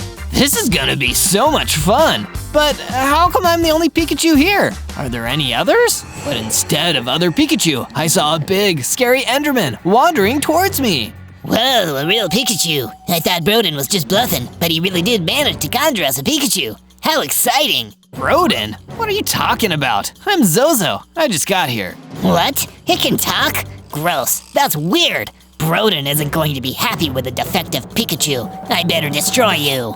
I have no idea what's going on here, but I'm gonna get out as quickly as I can. So I did, turning and running away from the Enderman before he or his mysterious buddy Broden could destroy me. Alrighty, this doesn't seem like a nice place for a Pikachu to be. I took a second to rest when a skeleton came shambling towards me. Not today, Boney. With a zap of my lightning powers, the skeleton was gone. I found somewhere that seemed relatively calm and decided to lay down to rest. I know I'm not meant to be here, but I need to figure out why before I can escape. On day 2, I woke up and decided that I couldn't afford to just sit around and mope about being trapped in this weird world. I need to figure out a solution to my predicament, but first, I need to get myself some tools. With a lot of effort, I broke down a tree until I could make enough planks and sticks to make a crafting table and a wooden pickaxe. From there, I mined into the ground and collected enough stone to craft myself a stone pickaxe and a stone sword. Okay, I can't deny that a little Pikachu holding a big stone sword looks really funny. I don't think I'm gonna be able to intimidate anyone like this. Still, with my new tools, I decided to search around until I found an iron golem standing at a campfire, chillin'. He saw me, but he didn't try to chase or attack me. That was a good sign. Excuse me, Mr. Iron Golem, could you explain what's going on around here? Sure, but first, answer this question for me. Am I dreaming right now? I don't think so. So, I'm actually seeing a talking Pikachu right now. Huh, this has gotta be the work of Broden the Conjurer. Broden, that weird Enderman told me about him. What's his deal? He's kind of a weird dude. He's a really powerful conjurer, but he's super greedy and possessive. He just uses powers to summon stuff for himself, and if he's not happy with it, he or his goons destroy it. Yikes, then I guess I gotta stop him before he has a chance to destroy me. Right on, little dude. I noticed I was hungry, and the Iron Golem gave me some nice apples to sate my hunger. It was relieving to know that there were still good people out here. On day 3, after leaving the spacey Iron Golem with his campfire, I went off searching for somewhere to live in the alien fields. I should probably start building my base, but man, that's gonna be so much work, especially for a teeny little Pikachu like me. But that's when I had a stroke of good luck. I found a broken down hut in a clearing. Wait, maybe I can clean this place up rather than making a whole base from scratch. That'll be perfect for me. I started cleaning up the mess and rebuilding the broken parts of the base. It felt like some bizarro Pokemon Home Reno show, but by the time I was done, things were coming along really well. I could see myself staying here. But suddenly, I was interrupted by a vicious killer rabbit running towards me. A creature that weird must have been created by that weird Broden guy, just like me. I zapped the nasty killer rabbit with my lightning powers, then finished it off with my new stone sword. What's down, Duck? It's you. You're down, cause I defeated you. I really need to work on my witty quips. Defeating the rabbit also gave me enough XP to level up. I evolved into a bigger, stronger Pikachu with 20 hearts. Awesome! I really am a Pikachu, and I'm feeling stronger already. With that victory under my belt, I spent the rest of my day watching my favorite show. What an eventful day.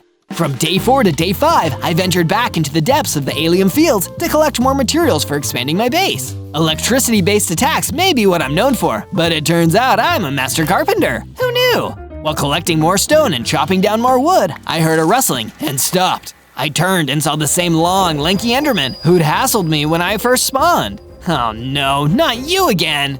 Oh yeah, it's me. Bet you never thought you'd see me again. I just hoped I'd never see you again. Why do you work for this Broden guy anyway? What does he actually want? He wants everything, and he can get it too, cause he's a conjurer.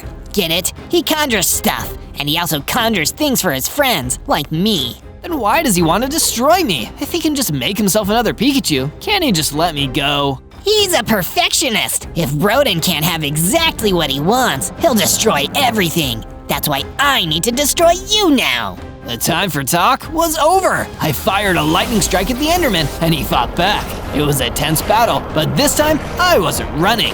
I defeated the Enderman and headed back to my base. This Broden guy sounds like no fun at all. From day 6 to day 8, I entered a cave, feeling confident enough to venture into the depths and get myself some cool new materials. After all, with a cool stone pickaxe, I can finally mine iron ore. This wasn't just some shallow cave though, it kept going and going and going. I had a feeling that I could get lost down here if I wasn't careful. It's so eerie to be alone here. But sadly, I wasn't alone. There was a big, scary wither waiting for me, and it blasted some wither skulls at me. I took a few hits, then returned fire, attacking relentlessly until the wither was no more. I definitely didn't want to run into another one of those. Instead, I went just a little deeper into the cave. There, I found some iron ore and quickly mined a bunch of it. I took it back to my base and smelted it, and created myself a brand new iron sword and iron pickaxe. This plucky Pikachu is armed and dangerous. From day 9 to day 10, I decided it was time for a change of scenery, so I traveled out to the Badlands, which were hot and dry compared to the alien fields. Still, what a view! However, I wasn't able to take in the view for long, as I was approached by a mysterious figure, an illager from faraway lands. As I approached, I felt a strange energy coming off of him, like he was oddly familiar. Hi there, I'm Zozo. Do I know you from somewhere? I'm getting the weirdest sense of deja vu right now. You've probably heard of me. I'm the great Broden, impresario, part-time psychic, noted indie singer-songwriter, and conjurer extraordinaire. Oh no, you're Broden? Oh yes, I'm Broden, and you belong to me. Time to go, little Pikachu. You can never send an Enderman to do a conjurer's job. I tried to zap him with my lightning, but it didn't seem to affect him. And with one hit from him, I was already on the ropes. All I could do was run off into the Badlands as fast as I could, until I didn't see Broden the Conjurer anywhere behind me. It was the most stressful day yet. I'm gonna need to become a lot stronger before I'm ready to fight this guy. After a day of aimless wandering, I ended up running into another weird creature, an iron chicken, and we seem to have something in common. Broden the Conjurer created me too. He thought the idea of an iron chicken was funny, but then after a week, he got bored of me and tried to destroy me. I was lucky to escape with my life. This guy is a monster. Say, wanna come back to my base with me? Us weird conjured creatures ought to stick together if we wanna survive. And as we get stronger, we can work towards defeating him together. Sounds good to me, Zozo. Let's go. From day 11 to day 12, I returned to my base with the Iron Chicken. He needed somewhere to stay, so I took the time to build him a new room. Thankfully, with him being a little Iron Chicken, it didn't need to be a very big room. When I was finished, he was eager to get some shut-eye in there. Thanks, Zozo. This is so much nicer than just wandering around the Badlands. But while the Iron Chicken slept, I realized I still had a major headache from where Broden the Conjurer hit me. I'm too small for regular armor, but I should probably at least create a helmet to protect my head. I ventured back into the same mining cave from before and descended in. It was just as dark and scary as before, but thankfully this time, there was no wither to bother me. I mined some iron ore to take back to my base and smelt, but on the way back, I was attacked by an angry Pigarus. None of my attacks were powerful enough to hurt him, so I was forced to retreat further back into the cave. I needed a way to defeat him, but I was scared of getting too close and being defeated myself. That's when I found just what I needed, laying around in the cave. A bow and some arrows? Perfect! I went back and used the bow to defeat the Pigarus at a safe distance before running back out of the cave with my hard-earned iron ore. I returned to my base and smelted the iron and used it to craft an iron helmet. This should come in handy the next time I take a knock to the noggin. From day 13 to day 15, I spoke more to the Iron Chicken about his experiences with Broden the Conjurer. Knowledge is power, and the more I knew about him, the more chance I'd have of finding a weakness. So, Iron Chicken, what was it like when he spawned you?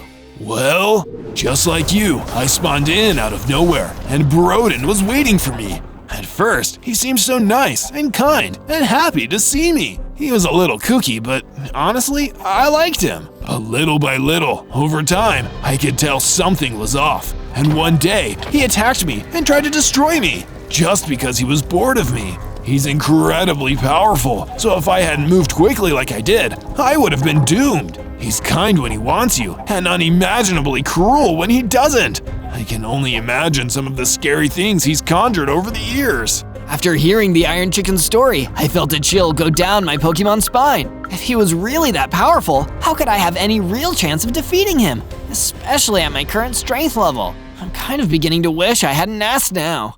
From day 16 to day 19, I woke up to some shocking news. The Iron Chicken had gone missing. Oh no, I need to find and save him. I wonder where he could be. Strangely, there was a terrible smell lingering. Maybe the Iron Chicken had been kidnapped by some kind of really stinky assailant? I followed the smell as it got stronger and stronger. A day later, I arrived in the bamboo jungle, where the smell was particularly strong. I'm so lucky that this mysterious kidnapper never showers. From there, it didn't take me very long to hunt down the stinky kidnapper. It was a huge, scary vile ogre. You're the one who kidnapped my friend. How dare you? Oh, get over it. Kidnapping your foolish metal chicken friend is the best way to get leverage with Broden the Conjurer. If I return his chicken to him, maybe he'll give me whatever I want. I'm never gonna let that happen. I fought hard against the stinky vile ogre, using my powers and my iron sword to defeat him.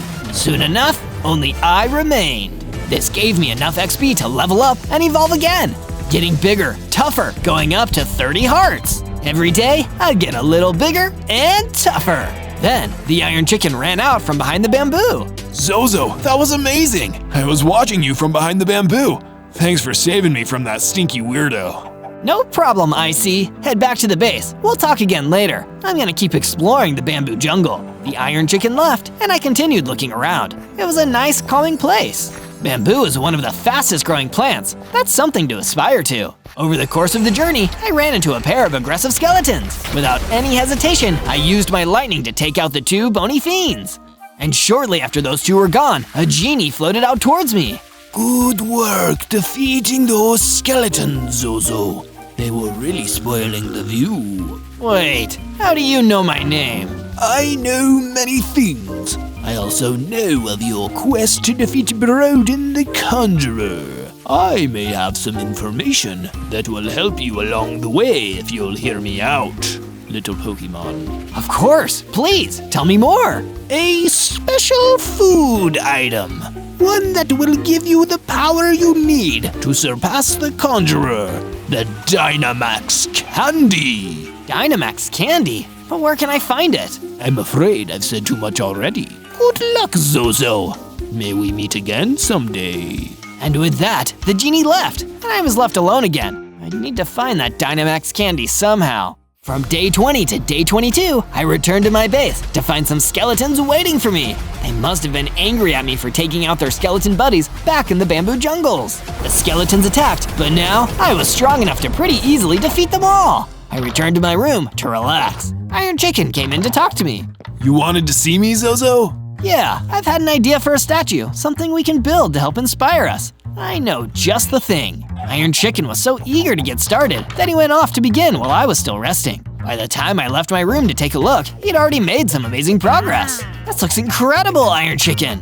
Thank you, Zozo. I just thought you had such a great idea. I felt completely inspired. Take a load off now. I'll add a little myself. After the Iron Chicken left to rest, I added a little extra to the statue before calling it a day. Still, Iron Chicken and I had made some pretty amazing progress. Can you tell what it's gonna be yet? Let me know down in the comments. And if you want more Zozo adventures, sub and hit that bell to never miss another one. From day 23 to day 26, a wild Enderman approached me as I was taking in the scenery of my base. Pikachu, I'll get you! I've got plenty of Thundershocks, so come and get it! The Enderman attacked, and I was able to fight back effectively by using my electrical attacks. After I destroyed the Enderman with a lightning strike, it dropped a whole bunch of shark tooth arrows. Way cool! I always thought I'd have to be a surfing Pikachu to get a hold of this many shark teeth. Afterwards, I headed out through the Badlands to give the shark tooth arrows a shot. The next Enderman I find will be no match for a Pikachu with arrows. I was shooting some weak skeletons to test the weapon when I came across a wandering trader carrying an inventory full of goods. Good afternoon, wandering trader. Actually, my name is Wally. I am in fact a wandering trader. I've been wandering through these dangerous Badlands and looking for a nice safe base to peddle my wares. Do you know anywhere like that? I do. I happen to be the owner of a prime secret base located in the alien fields. That sounds promising, as long as it's safe. You won't be disappointed. I'm Zozo, by the way. I brought Wally to the base and built a small storefront where he could sell his items. I wanted to make extra special sure that it was as safe as he wanted it to be. It turns out that Wally had the same idea. By the time I was done constructing his store, the wandering trader had built a perimeter wall around the entire base. Better safe than sorry, you know.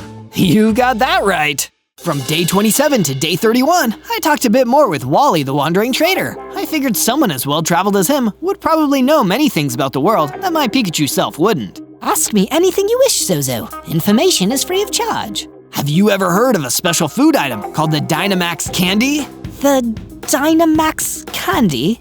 I've certainly heard stories about it. They say that whoever eats it gains the ability to grow into a gigantic version of themselves with unbelievable power. That sounds like exactly what I would need to turn the tables on Borodin the Conjurer. Can you tell me where I can find it? I don't know exactly where it is, but there is a pixie in the bamboo jungle to the east who I heard the stories of the Dynamax Candy from. If you can find her, maybe she knows more. A bamboo jungle, huh? I've been there before. I gathered all my best gear and went back towards the bamboo jungle, just like Wally the Wandering Trader suggested. It was a far journey for a Pikachu, but I was a little bigger and stronger than I was at the start of my Pokemon journey. But just because I was a higher level didn't mean the challenges wouldn't get tougher as well. The Vindicator standing in my way was proof of that.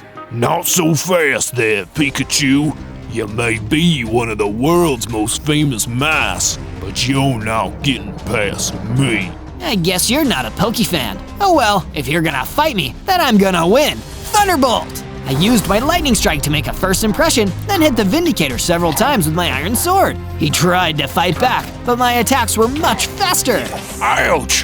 Why does Pikachu always get what Pikachu wants? The Vindicator ran away to fight another day. I wondered if we'll end up crossing paths again. From day 32 to day 35, I continued my journey through the bamboo jungle until I was able to meet up with the Pixie that Wally the Wandering Trader had mentioned. Hey there, I heard you might know about the Dynamax Candy.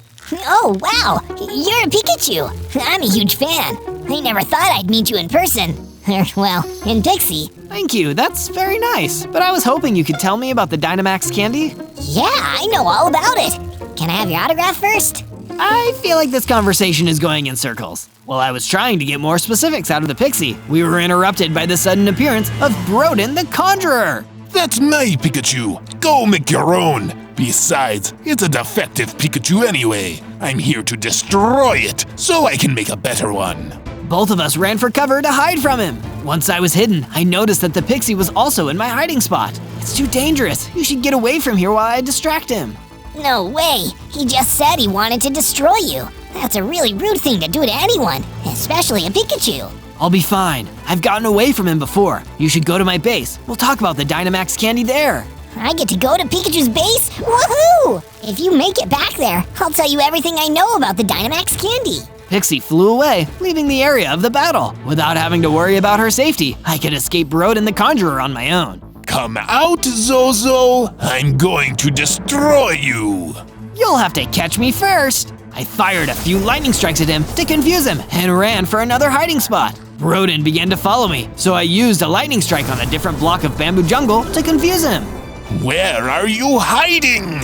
Once he didn't know about my hiding spot, I used my Pikachu speed to flee from battle. From day 36 to day 39, I was back at my base, building a small nest for my new pixie friend to live. Thanks for letting me stay at your base. As promised, I'll tell you everything about the Dynamax candy. I've been looking forward to hearing you say that. The Dynamax candy has been hidden for a very long time because its power could be devastating in the wrong hands. But the old spellcaster who hid it away wrote down its true location in his book of secrets. That way, if it ever needed to be used to defeat a great evil, there would be a way to retrieve it. That's exactly what I need it for. Where did this old spellcaster used to live? In the Blue Giant Taiga. His book of secrets should still be there. But be warned, no one who has gone to the Blue Giant Taiga has ever returned. I'm not just anyone. I'm a Pikachu. It should be no problem for me. By the way, I saw you were working on a statue, and I made some additions to it. I went and looked at the statue to see what they had added, and was very impressed by what I saw. That's some excellent building there, Pixie. I wanted to do what I could to make this the best Pikachu base ever. From day 40 to day 43, I went to visit the storefront of Wally the Wandering Trader that I built into my base. What's happening, Wally? Zozo, good to see you. I've actually heard of an intriguing rumor about a nearby cave. It is said to contain a small fortune in diamonds. Whoa, diamonds! Having some of those would go a long way towards better gear. I better go check this out. Yes, but be careful. It is said that a Hydra has made its lair in the cave and is eating everyone who tries to take the diamonds. I went to the cave that Wally the Wandering Trader had mentioned, and just like he said, there were plenty of diamonds ripe for mining. Didn't he also say there was a... I heard the many heads of a Hydra roar as the monster showed itself. A Hydra! That's what Wally warned me about. At first, I tried using my sword, but then I remembered that Hydras can easily regenerate their heads. So I dodged back and tried my lightning strike. It was a tough fight, and I had to keep avoiding the Hydra's attacks, but I took the beast down and was able to claim the treasure inside the cave. I mined the diamonds and decided to give both my sword and pickaxe a long-awaited upgrade. Now I had a diamond sword and a diamond pickaxe. From day 44 to day 49, I arrived in the Blue Giant Taiga, the dangerous biome from which nobody was said to return. There's a first time for everything, though. I journeyed through the terrain until I encountered a dread scuttler. My speed was much higher, so I kept my distance and pelted it with shark-tooth arrows. Once the dread scuttler was weak enough, I used a lightning strike to finish it off. The mobs here are definitely tough. I'd better stay on guard. Oh, skeletons! No, have mercy! The voice was coming from a fiery hippogriff who was being chased by a band of evil-looking skeletons. I decided that I should help him out. Back off, you nasty skeletons! I'm a Pikachu with a diamond sword, and I'm not afraid to use it! It was no easy feat to defeat them all, but when I managed to win, the fiery hippogriff was really impressed with my strength in battle. Wow, I've never seen a Pikachu fight like that. I've actually never seen a Pikachu either. I'm Zozo. I was actually conjured here by the evil Broden, and I'm looking for a book of secrets here in the Blue Giant Taiga. Oh, I've heard of that. I was actually the old spellcaster's prized fiery hippogriff. We were as close as a trader and a Pokemon. Oh, that's awesome! Can you take me to the book? Sadly, it's been a long time since the old spellcaster was alive, and I've been chased around by the tundra's monsters ever since. I bet we can get closer to the book if we retrace my steps, though. From day 50 to day 53, I followed the fiery hippogriff as he led me deeper into the Blue Giant Taiga in the hopes that we could find any of his old master's belongings that could lead us to the book. Hey, Zozo, if this goes well, do you think you could introduce me to Charizard? I've always wanted to meet him. I actually don't know any other Pokemon, even though I'm a Pikachu. But let's not worry about that now. I'm sure Charizard would be proud to know you. Oh, shucks. I sure hope so. A little later, the fiery hippogriff and I split up to cover more ground, and I ran into the Vindicator, who gave me some trouble at the bamboo forest. How many times do I need to teach you a lesson, Vindicator? There won't be a lesson. I'll be vindicated in the end, because I am a Vindicator. The only thing you are is going down! We battled, and I easily took him out using my diamond sword. I decided to continue searching the area of the blue giant taiga I was in. But with so much ground to cover, it felt like I was getting nowhere. If only the old spellcaster was here himself to tell me how to find his old stuff. Actually, I am. A ghost! Yes, I may be a ghost, but before that, I was the old spellcaster who hid the Dynamax candy. But you could just tell me directly where the Dynamax candy is hidden away. Oh, yeah. Well, the truth is, I kind of forgot where it was. Guess I'll have to keep looking for your book then. I guess so. But know this, young Pikachu, strength does not come from your size. It comes from the size of your strength. From day 54 to day 57, I returned to my base and found that all my friends had been expanding it with new sections since I was away. Wally had created a marketplace so that other merchants could sell things here in the future. Excellent market, Wally. You might start bringing in some trainers as customers. Thanks, Zozo. Consider yourself the company mascot. Never heard that one before. Next, I visited the Pixie, who had built a Pikachu fan club where all of my biggest fans could hang out. And I'm the club president. Afterwards, the Iron Chicken approached me with some not-so-good news. A Dreadghoul came by and did some damage to the base before we made our expansions, and he ran off with the diamond helmet that I crafted for you. I went out into the alien fields to hunt down that Dreadghoul and reclaim the diamond helmet that was stolen from my base. It wasn't that long until I found the mob, and with my lightning strikes I was able to destroy it without getting too close. When it went down, it dropped Iron Chicken's diamond helmet. It was a gift for me after all. I'm sure he'll let me keep it. From day 58 to day 62, I was woken up from a nap by Iron Chicken, who wanted to show me how the construction on the statue was progressing. Since we're not conjurers, everything we make takes hard work. And hard work pays off. The statue is looking fantastic so far. I walked around the statue to get a closer look and noticed to my shock that an Enderman was standing right there. What are you doing here? What else? I'm here to bring down this Pikachu base for our boss, Broden the Conjurer, and I'm gonna destroy you too. Just try it, Enderman. I zapped the Enderman with my lightning strikes, frying him up like a toasty puffin. Who is next? I heard the other Enderman wreaking havoc across the alien fields, so I quickly rushed out of my base to deal with the Enderman menace. I defeated all the Endermen that had been attacking around the base very quickly by using my lightning strikes, and quickly searched inside the base to see if every one of my friends were still alive. Unfortunately, the Endermen had done their worst, and I saw Wally destroyed by an Enderman. The Enderman ran away, and I vowed revenge. From day 63 to day 66, I went back to the blue giant taiga in order to find the Book of Secrets. The sooner I can eat that Dynamax candy, the sooner I can defeat Broden and save everyone from his cruelty. After a lot more searching, I found the book pinned to a tree. I picked the book up and read what was inside. The Dynamax candy must be kept out of the clutches of evil because it could grant any being that eats it the ability to grow gigantic. Therefore, I am leaving it in the trusted care of my spellcasting apprentice, Broden the Conjurer. No, the Dynamax candy is with Broden. That's the worst place it could be. An Enderman ran up behind me, ready to fight. Somehow I knew it was the same one that had destroyed Wally the Wandering Trader. I got ready for a fight. So, you found the book. Too bad it won't do you any good.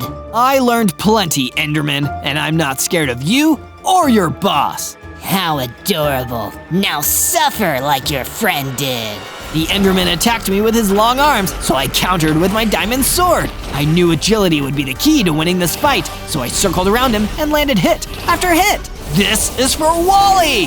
Now that I had gotten revenge, it was time to pay the spot I was conjured into a visit. From day 67 to day 70, I went to the alien fields and found the enemy base in the form of a magical mansion. It was guarded by an Enderman, so I just knew that it had to be where Broden had been entrusted to guard the Dynamax candy. There was no sign of the Conjurer himself, so I snuck in and began to search through the entire base. Because I was quick and nimble, I easily avoided all of the Enderman guards until I ran into a mutant Enderman who spotted me immediately.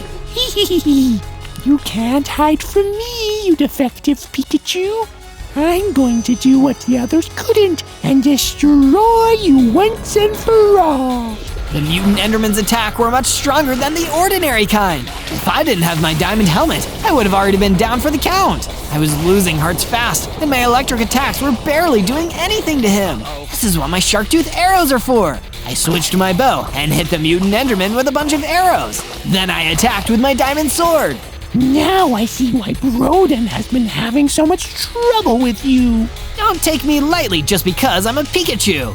I began to use my lightning strikes again, and this time they seemed to be having an effect. I didn't let up on my sword either, and made sure this mutant Enderman felt the sting of every one of my attacks.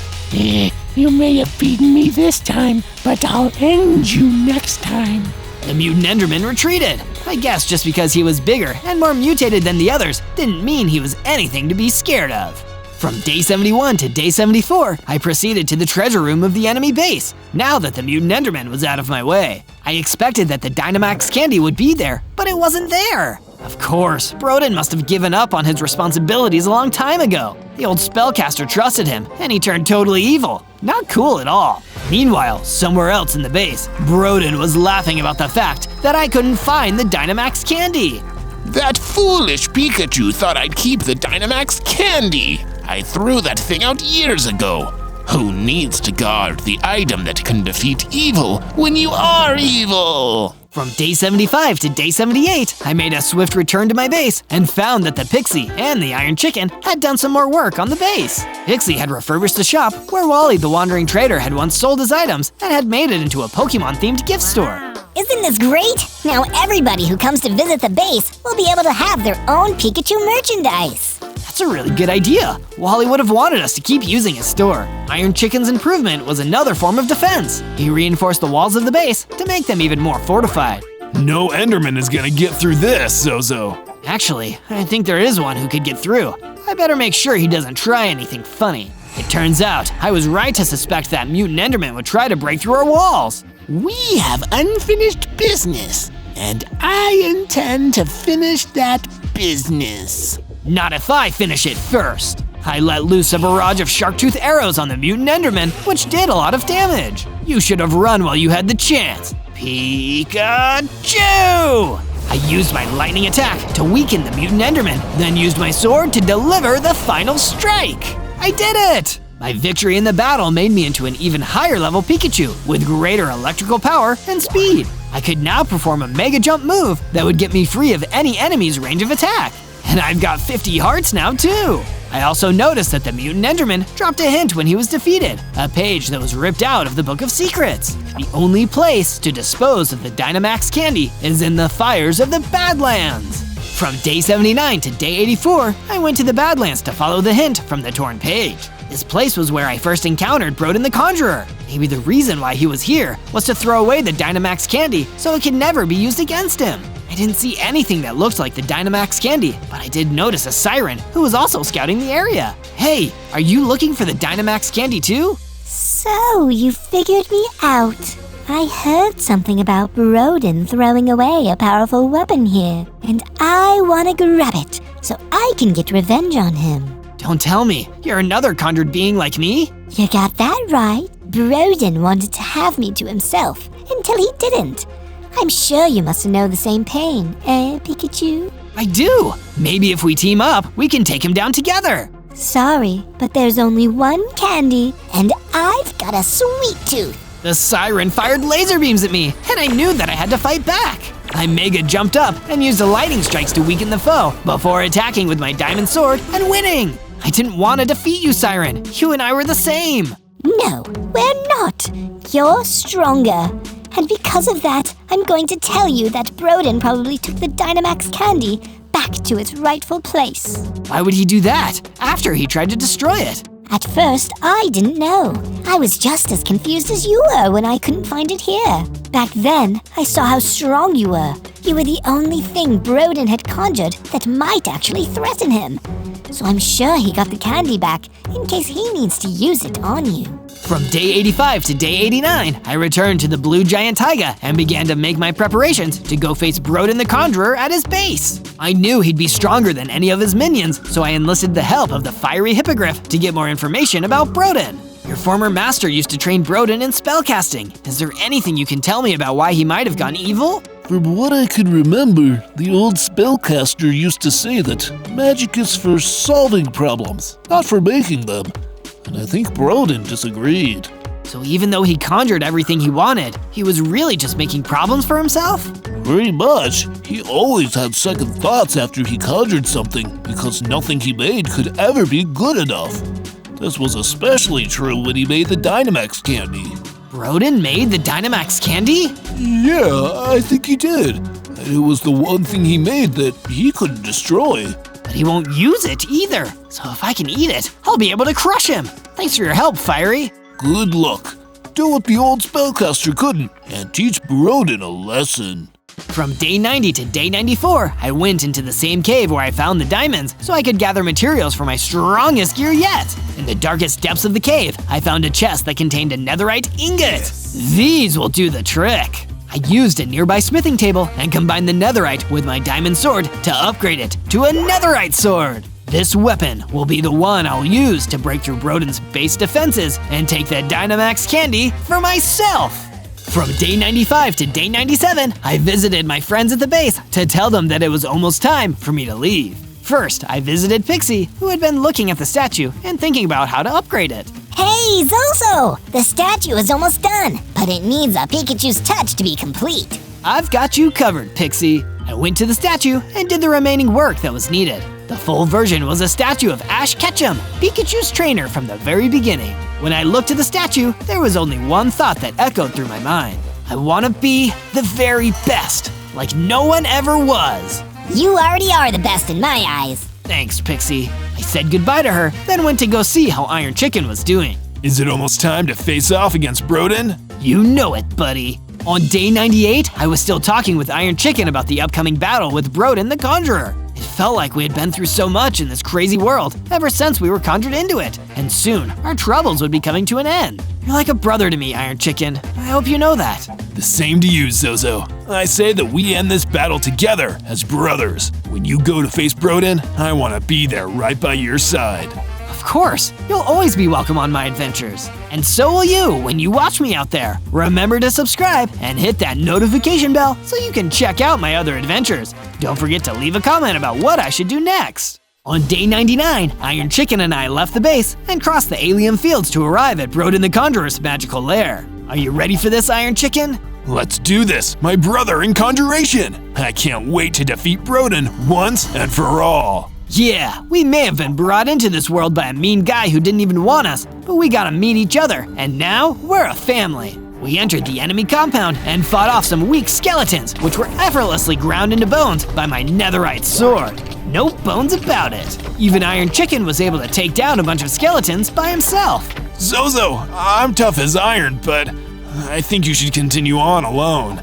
All right, I'll make sure to end this, once and for all. On day 100, the last couple Endermen that Broden the Conjurer had left tried to stand in the way. Curse you, darn Pikachu! You've sent us blasting off again and again, but not this time! By now, my electrical attacks were very capable of roasting the Endermen without much difficulty, so I cleared a path for myself to keep moving. Before long, I had reached the room where the Dynamax candy was stored. There it was, sweet as candy. I had to have it. Time to PIKACHU on this candy.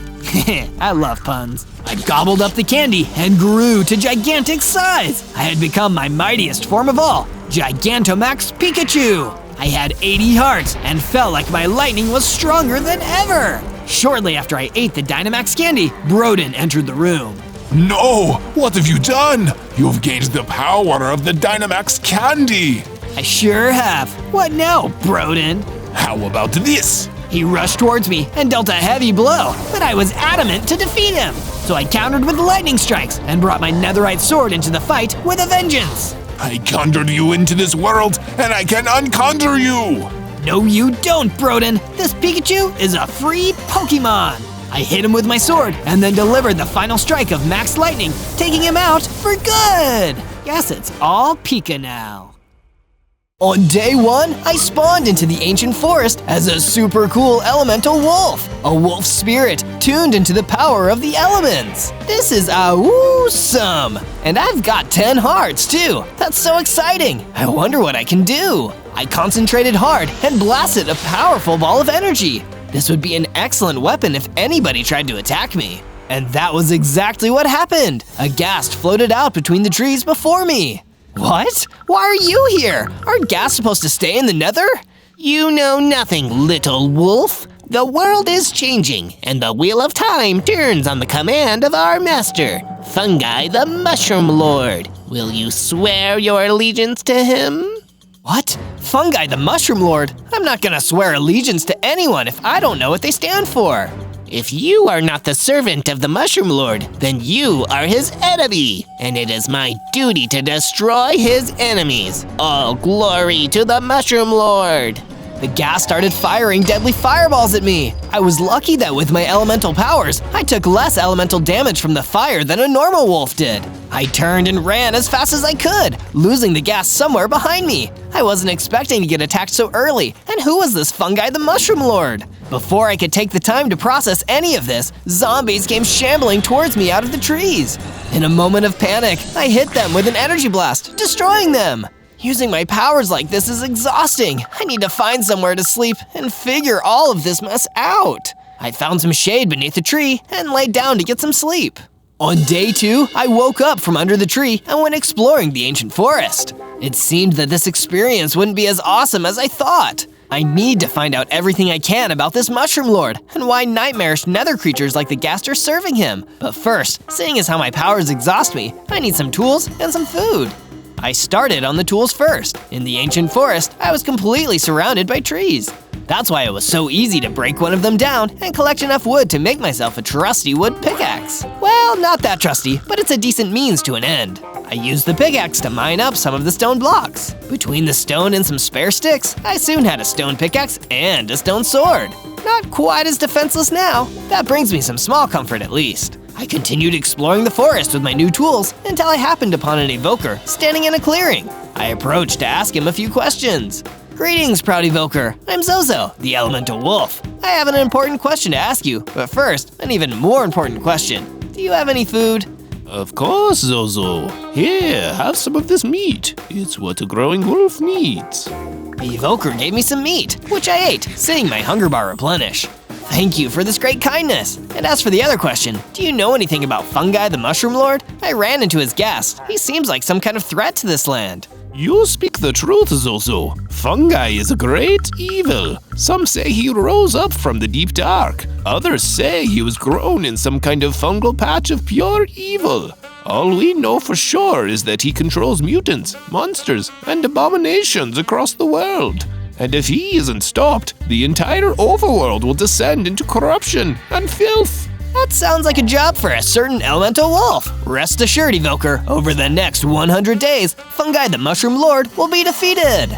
On day 3, I knew that I needed to seek shelter. I couldn't hope to defeat the mushroom monster if I didn't have a place to rest and hone my abilities. As an elemental wolf, I have deep knowledge of the ancestral home of the elemental wolves in the ancient forest. Perhaps I could seek shelter there. But when I arrived at the ancestral home, I was devastated to find that it was already in ruins. It looked like nobody had really lived there in centuries. This must mean I'm the last and only elemental wolf. No matter, I have a duty and I still need to see it through. I'll rebuild the ancestral home myself. I crafted a stone axe and chopped down trees to gather raw materials, then set about painstakingly repairing the broken ancestral home until it was a brand new base of mine. For a brief period, I took a break to admire how the work was coming along when a huge, vicious giant came charging out of the woods. He must have been another one of the Mushroom Lord's monsters. While the giant was big and I was small, I didn't back down. I held my ground and fought back against the huge creature until he was no more. And this act of heroism gave me the power I needed to become bigger and stronger. I also rose up to 20 hearts and gained the elemental ability to breathe fire. Yes, this is more like it. I spent the rest of the day finishing up work on the base, proud of myself for how well it was all developing. From day 4 to day 5, I ventured out further into the forest, wanting to find more wood and stone that would help me rebuild the ancestral home to its former glory. When I have a fortress that's truly fit for an elemental wolf, it'll give me the confidence I need to vanquish the Mushroom Lord and save the world. But I must have been talking about saving the Mushroom Lord a little too loudly, because suddenly, the same ghast I'd run away from earlier had popped out of the trees. You insolent brat! You have no idea the power you're messing with! The Mushroom Lord is a god, and you are a mere ant! Why are you so devoted to serving that nasty toadstool? You have no idea the power he commands. They say he cannot be destroyed, and all who face him are doomed to fall ill and wither away. Such is his supreme toxic power. The only thing that's toxic to your devotion is this evil wannabe ruler. So how about we cut the talk and fight this one out? That's the first intelligent thing you've said all day. The Ghast was a formidable foe with his deadly exploding fireballs, but in the end, it was my elemental energy blast that won the day.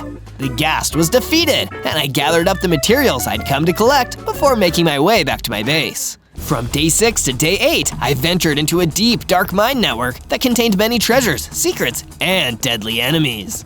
I crept through carefully, trying not to attract any unwanted attention. I was here for one thing and one thing only, some valuable iron ore, perfect for upgrading my weapons. We'll see who wins, gross squishy mushrooms or reliable cold iron. I looked up after the mining was done, hearing footsteps. It was a ghost miner walking towards me out of the darkness. But once again, I wasn't going to fold. I unleashed my elemental flame breath on the ghost miner, easily defeating it. Then I proceeded further into the dusty old cave where I found an abandoned furnace. There I forged an iron sword and an iron pickaxe. The Mushroom Lord is gonna love these, I'm sure. From day 9 to day 10, I decided to leave the cave and the ancient forest and explore the autumnal valley.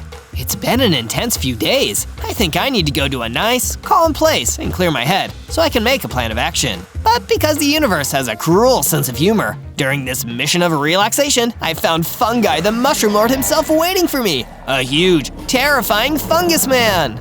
Ah, so you're the little cub they call Zozo. You're far less impressive than I was led to believe. Such a shame. I thought having an interesting challenger might liven up this whole process. This process being… The great change. I will alter and rebuild this sad little world in my own image. So far, none have offered up a meaningful challenge, and I don't expect that you will change this. Allow me to prove you wrong, Fungi. I unleashed my strongest attacks on him, Energy Blast, Fire Breath, and even the strikes of my new Iron Sword. But it had no effect. That's when he struck me with an energy blast of his own that almost destroyed me. All I could do was run away in terror. I ran as fast as my elemental wolf legs could carry me. Even when I could no longer see Fungi the Mushroom Lord, I still felt terrified of him. I don't think I'd ever been so close to total destruction. In my darkest moment yet, an air elemental appeared. Be calm, child. Fear will not save you here. How could I be calm? I couldn't even slightly hurt him, and hurting me was nothing to him. I'm outclassed here. But Zozo, you're the only one who can defeat him. Do you not know of the prophecy about the elemental wolf? Prophecy? Look, I don't want to talk here. He could pop up at any time. Come back to my base with me, the ancestral home of the elemental wolves. We'll talk more there. From day 11 to day 12, I returned to my base to find the air elemental already there waiting for me. How did you do that? I'm an air elemental, young Zozo. I can move as swift and silently as the wind. Then I guess I better build you a new room. Right now, there's only one for me. That would be much appreciated, Zozo. I spent the rest of the afternoon building the air elemental a new room in the ancestral home. When it was done, he fitted in there nicely. You have done well, Zozo. Allow me to give you your first mission. You must source armor. But wolves can't wear armor, air elemental. What use would armor give me? You're not going to wear it, Zozo. You're going to keep it in the chest at the ancestral home. Having it in there will harden the strength of your spirit. It's an ancient tradition, you see. Very well, Master. I shall do this. Good. Take this potion of strength should you encounter trouble on your way. I returned to the cave where I mined for more iron ore. However, my little adventure was interrupted by a huge, terrifying deadworm burrowing through the ground towards me. I tried to shoot it with an energy blast, but it resisted the attack. I needed to quickly drink the potion of strength the air elemental had given me. That gave me the boost I needed to pull out my sword and finally defeat the beast. Then, I took the iron ore down to the underground furnace and smelted it into a full set of iron armor and finished my tool set. After that, I went back to my base, and the air elemental created a chest in my room. I put all my new iron armor inside and just hoped that the air elemental was right. I'll take anything that can help me right now. From day 13 to day 15, I convened with the air elemental in his room. He told me that he wanted to tell me about the prophecy he had mentioned earlier. You said something about an elemental wolf prophecy? Yes, that I did. It's an ancient one that I studied back when I was a mere monk, before ascending to the level of air elemental. The prophecy says that a darkness would rise up from the ground and spread evil and tyranny across the overworld. Many would fall, but in the end, a great hero, the final elemental wolf, would rise up, discover his true power, and turn back to the dark. I believe that prophesied one is you, Zozo.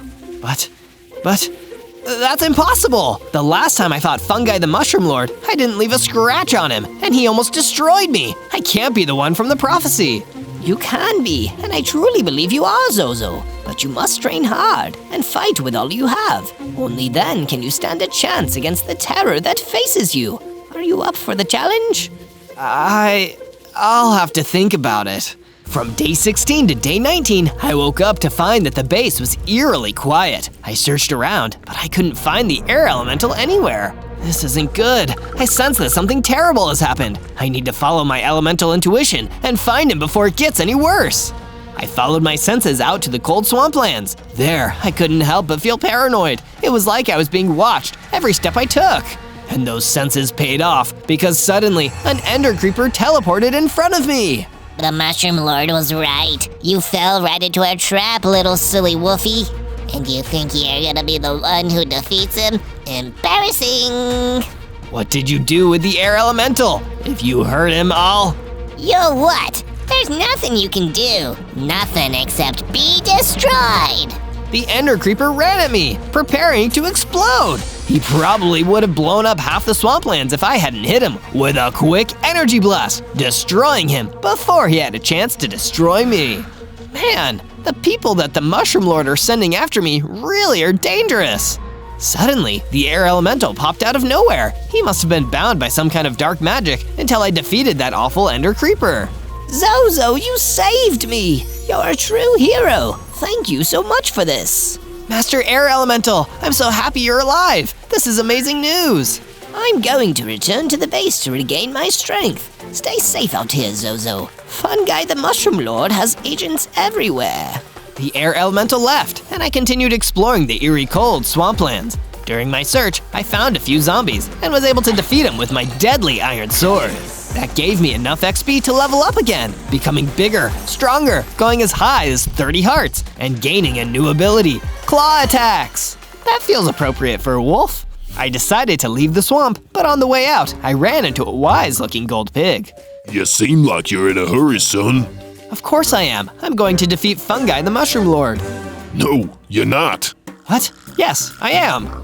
No, you're not. Fungi the Mushroom Lord is a monster of pure evil. He's literally invincible. Unless you have the halo, which is almost impossible to get, there's no way you can beat him. Oh.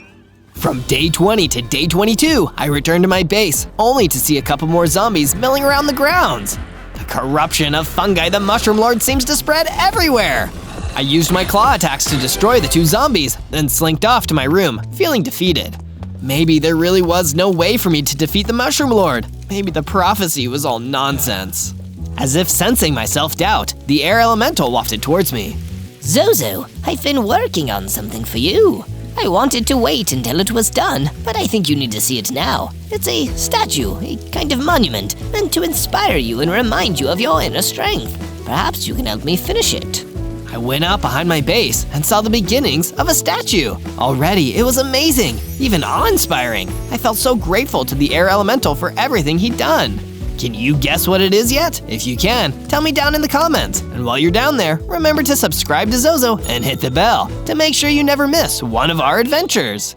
From day 23 to day 26, a swarm of gas floated towards my base, launching explosive fireballs, trying to damage the statue we'd been working on.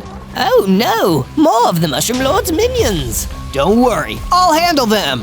Be careful, Zozo.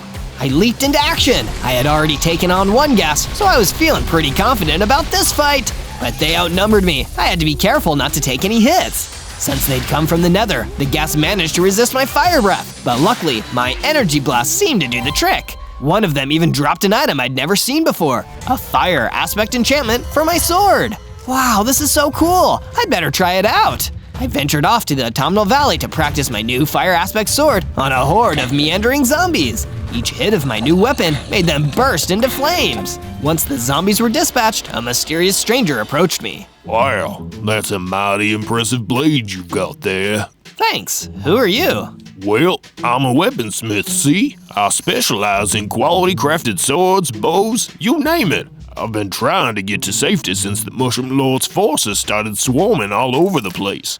I don't suppose you know anywhere I could stay? Sure, come back to my base in the ancient forest. We returned to my base, and the weaponsmith saw some of the damage the gas had left, so they suggested some ways we could improve the defenses, making my ancestral home better protected against attacks. I built a perimeter wall to keep the Mushroom Lord's minions at bay, and in return for giving me the idea, I surprised the weaponsmith with a new room that he could stay in. This looks fantastic, Zozo. Thank you. From day 27 to day 31, I decided to ask the weaponsmith if they knew anything about the Halo, the mystical item that could supposedly be used to defeat Fungi the Mushroom Lord once and for all. Oh, yes, sir. I've heard many legends of such a thing. Supposedly, an ancient and powerful being fell from the sky many centuries ago. It was the first being to wield a halo, and it used the power to create the overworld and fill it with life. Then, it created balance between all the elements, between light and dark, good and evil. But then the dark and evil it had created to balance out all the good tried to overthrow the mighty creature and steal the halo for their own dastardly means. In the end, the ancient thing cast its halo out into space. Some folks like to think it's what formed the heart of the sun and keeps it burning. Huh, that's quite the story. You think you could forge a halo of our own? Well, that's no small feat, Zozo. It would just be a knockoff if I made it. Besides, a halo requires a powerful being, one able to bring balance to all the elements in order to wield it. But the real thing could be out there somewhere. There's some stories about it being lost at the heart of the swamplands, so maybe start there. My search for the halo took me into the swamplands again, but I wasn't able to get very far. A witch ambushed me, sent by the Mushroom Lord to stop my progress. The witch was wielding dangerous spells, and although I fired a few energy blasts back, I couldn't get close enough to use my claw attacks, so I had to retreat. From day 32 to day 35, I was still determined to track down the ancient halo. Maybe the prophecy of the elemental wolf meant I could wield it and use its power to stop the Mushroom Lord. I ventured back to the cold swamplands, and luckily that pesky witch had gone. But the place wasn't empty. Completely by chance, I stumbled across a weird creature that looked like a mix between a chicken and some kind of lizard. Hey, what the heck are you? Why, I'm a cockatrice, but my friends all call me Clarence. Are you with the Mushroom Lord? I heard he controls all sorts of monsters and mutants. That's rude. I'm actually trying to get away from the Mushroom Lord. Sorry, I didn't mean to offend you. Say, why don't you come back to the ancient forest? My base is there. Sounds like a plan, Zozo. I'll see you there.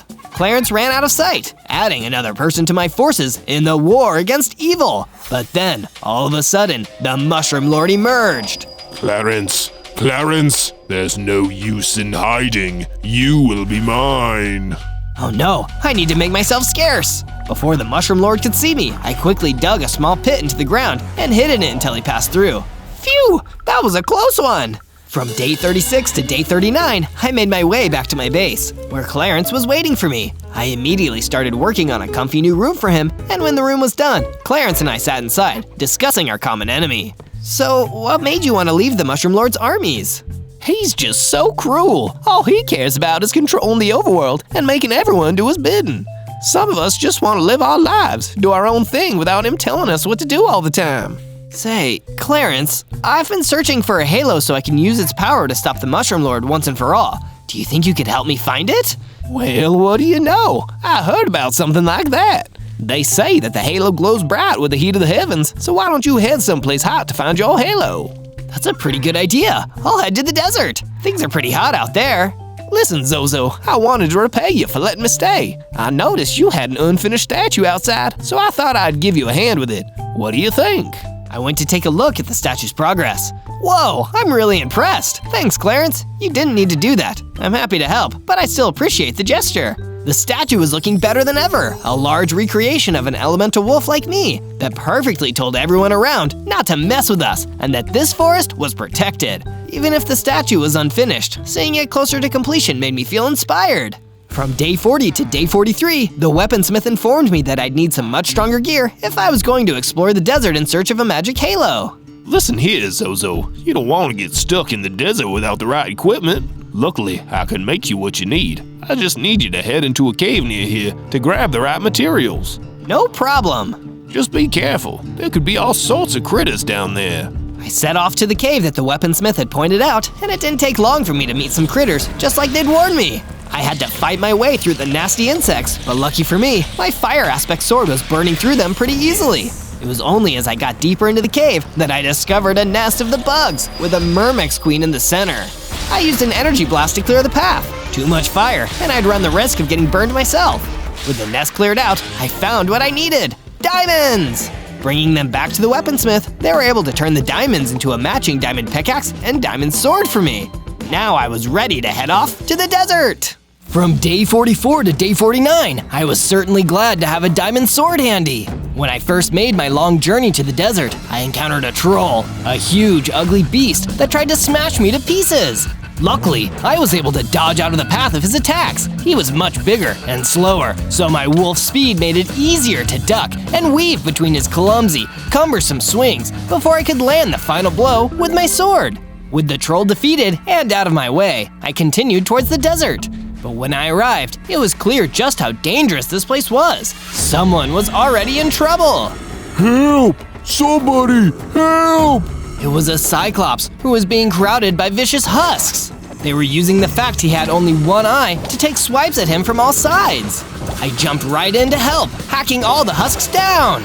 Wow, thanks so much for your help. No problem. I don't suppose you know where I can find the ancient halo? The halo? I'm pretty sure there's an old temple around here somewhere that might have what you seek. Come on, I'll lead you there. Just keep an eye out for more husks, will ya? From day 50 to day 53, we made our journey to the ancient temple and looked around. The place was pretty much deserted, all just ruins like when I had found what was left of my ancestral home back in the forest. The Cyclops and I went into separate directions to search, leaving each of us alone. Suddenly, I was confronted by the witch I'd found in the swamp. You again. I'll deal with this meddlesome pup once and for all. Then I'll find that halo and destroy it to win favor with the Mushroom Lord. Our battle began, and I had to move out of the path of the witch's spells. I'd faced off against that powerful magic before, and it had almost taken me out. But I had more experience now. I'd learned from my past defeats, and I'd come with new weapons. So I leapt into action and swiped my diamond sword at the witch. It worked! I landed some strong hits, then used the rubble of the temple as cover. Jumping back out at the right time, I was finally able to beat the witch for good. The Cyclops had been hiding, but reappeared to show me around the temple. There was a hidden area underneath the floor. Go down there alone, Zozo. I'm way too scared. I went into the underground area alone, and there we found something I never expected to see. It wasn't the halo, it was a lightning dragon. Ah, you must have come seeking the halo. Sorry to disappoint, but don't worry, you're on the right path. You cannot merely find the halo, it must find you. How can I make it find me? You must master balance, Zozo. Become the balance of all elements. Then, and only then, will you find what you seek. From day 54 to day 57, I made the long journey back to my base. When I arrived, I was so happy to see how much it had improved. I took a look at all the upgrades that my friends had made while I'd been gone. There were more defensive walls around the perimeter. We even had a watchtower where I could keep a lookout for the Mushroom Lord's forces. It was all coming together really nicely. I spoke with my mentor, the Air Elemental, about the advice the Lightning Dragon had given me. Achieving balance between the elements is your destiny, Zozo. But it's no easy task. You need to seek out the root of evil and start tipping the scales. And as you do, you'll learn more with every victory. Here, there is one of the Mushroom Lord's cronies scouring the ancient forest for you. Go and tilt the scales back towards balance. I set off to find the Mushroom Lord's mob, and sure enough, discovered a Dreadlich. This thing was scary. I'd never fought anything like it before, but my focus was on my goal. I had to master the elements and bring back balance, and I used that to guide me through the fight.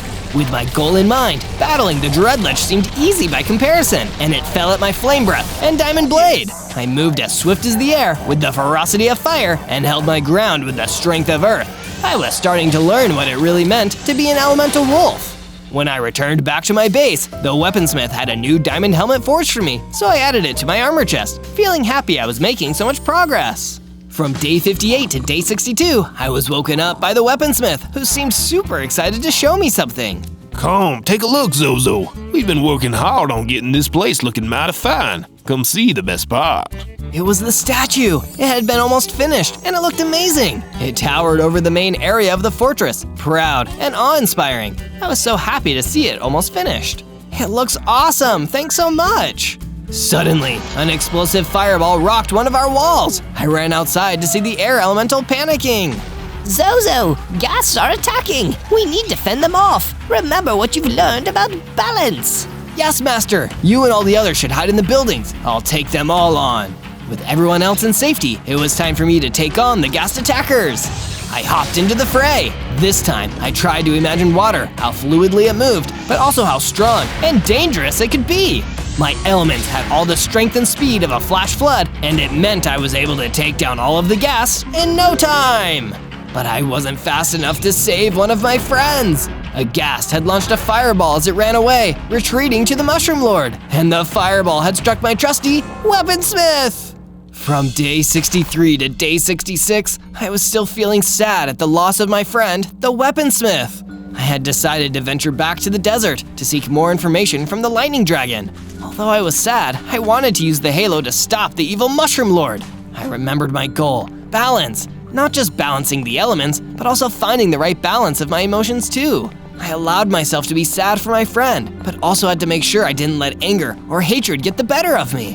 When I returned to the temple in the desert, the lightning dragon was nowhere to be found. That was strange, I thought, but then again, he had been cooped up underground for who knows how many centuries. Maybe he just needed to get out and do some sightseeing.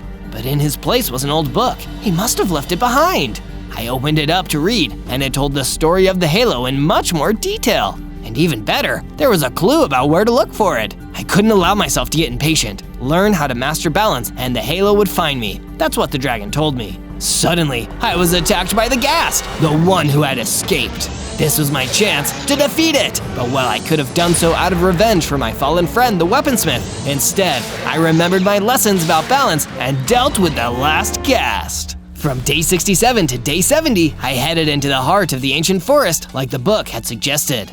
There was a sinister fortress waiting for me. It was the Mushroom Lord's hideout. It was no wonder his forces had been able to find my base so easily and so many times. His base wasn't far from mine. It had been under my nose the whole time. I tried to get closer to the fortress, but it was guarded on all sides by mutant zombies. Halt! By order of the Mushroom Lord! I'm not halting for him. His time is up. I need to end his reign of terror once and for all. I attacked the mutant zombie and easily chopped it down, but in the commotion, more of them started swarming to my location. There was a huge horde, too many for me to take down alone. Just as I was about to be defeated, I heard the voice of the air elemental in my head. Zozo, don't give up hope. Things are tough right now, but you can't take on the Mushroom Lord until you're ready. Get to safety. With that, I ran back to a safe distance where the air elemental was waiting for me. From day 71 to day 74, once we had made our way to safety, the air elemental noticed my discomfort. I know you're frustrated, Zozo, but you can't give in to that frustration if you hope to succeed. I understand, we all do, but you just want to do right by others. But don't worry, victory will come in its own time.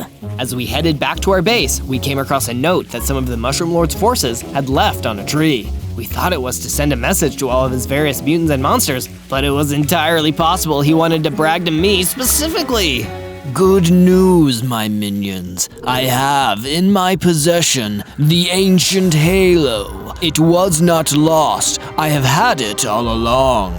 But we cannot be complacent. The last thing we want is Zozo getting his hands on it. So be alert And if you spot that elemental wolf, you know what to do. The air elemental offered me some food to replenish my hunger, and we continued towards the base. From day 75 to day 78, we returned to my base in the ancient forest. Although my spirits were pretty low, seeing how much my home had been improved was enough to make me smile again. The place had gotten much bigger, not quite the size of the Mushroom Lord's fungal fortress, but still with more rooms and better storage and crafting areas. It reminded me of the weaponsmith and how he'd be proud to see how far we'd come. Suddenly, there was an attacker at the perimeter wall. It was one of the mutant zombies. It must have followed our trail back from the Mushroom Lord's base. Immediately, I went in to attack it, but not out of anger. I had to make sure to follow the air elemental's teachings and not let myself be too frustrated. I fought with all the ferocity of fire, but also the calmness of still water. I stood my ground like stone and finally moved with the swift speed of the air. I was in tune with all the elements, and it allowed me to beat the mutant zombie. To my surprise, I leveled up. My victory had made me even stronger. I now had 50 hearts and a new understanding of my elemental abilities. This gave me a special power, the Dragon Fireball Attack. Even better, the mutant zombie dropped a clue. Fungi the Mushroom Lord was going to be in the Autumnal Valley soon. From day 79 to day 84, I headed off to the Autumnal Valley, where I had first encountered the Mushroom Lord. Back then, I had learned that he was planning to unleash the Great Change and turn everything in the overworld into an awful fungus-filled realm. But how was he going to do it? Was that what he needed the halo for? And why come to this place specifically? My thoughts were interrupted by another cockatrice popping out in front of me. Hey, who are you? I'm Carl the Cockatrice, and you must be Zozo, the elemental wolf. So, are you friendly like Clarence? I know not all cockatrices agree with the Mushroom Lord. Oh, you want to find the Mushroom Lord? Well, he's planning to use the winds here to carry his fungus spores across the overworld. Here, I can take you to him. I trusted the cockatrice like Clarence, but to my surprise, he turned on me. He was still loyal to fungi. We battled, and I used my Dragon Fireball Attack to finish off Carl. From day 85 to day 89, I decided to find anyone else that could help me put a stop to Fungi the Mushroom Lord's plans. I thought the most knowledgeable person to ask, after my mentor the Air Elemental, would be the Lightning Dragon. So I headed back to the temple where he had been before. But sadly, he still hadn't returned. That's when the Cyclops popped back up. Oh, hey there, Zozo! Hi, you're the Cyclops from before, right? Yes, sir. Simon's the name. Didn't get a chance to thank you for dealing with that witch and those zombies before. No problem. I don't suppose you know where the dragon went? No idea. Haven't seen him since he left the temple. That's a shame. I really needed his advice. Anything I can help with? It's the least I could do after you helped me out. I don't suppose you know how I can get the halo and defeat Fungi the Mushroom Lord? Fungi? Well, the halo would help you for sure, but you mean you haven't tried netherite yet? Netherite? Yeah, fungi's weak to netherite. And lucky for you, I know a place you can get yourself some. From day 90 to day 94, I headed off to the place that Simon the Cyclops had pointed out for me. It was a cave where apparently someone had stashed some netherite ingots and forgotten about them. I kept my guard up. After being betrayed by Carl, I couldn't be 100% sure that this wasn't a trap. And at any rate, the last time I was in a cave, I had a whole nest of nasty myrmexes to clear out. But much to my pleasant surprise, I found the chest without any trouble, and sure enough, it was filled with netherite ingots. But I couldn't just hurl them at fungi and call it a day. No, I needed to craft them into something that could help me win the day. I thought back to my old friend the weaponsmith, and it gave me the perfect idea. I'd make a netherite sword. Luckily, there was something that looked like a smithy right next to me. By combining the ingots with my trusty diamond sword, I was able to turn it into a brand new netherite sword, one that would weaken the Mushroom Lord when we next battled. From day 95 to day 97, I made my way back to my base in the ancient forest. It had been a long journey, and the ancestral home of my fellow elemental wolves was almost restored to its former glory. There was just one final touch. Here, Zozo, we've been working on it to keep your spirits up, but you should be the one to put the final piece in place. With that, I added the final piece to the elemental wolf statue. With the statue done, the air elemental approached me. It's time, Zozo. You've learned much about harnessing the elements and restoring balance to the overworld. Before you face the Mushroom Lord once more, you deserve to give yourself a moment to remember just how far you've come and just how much progress you've made.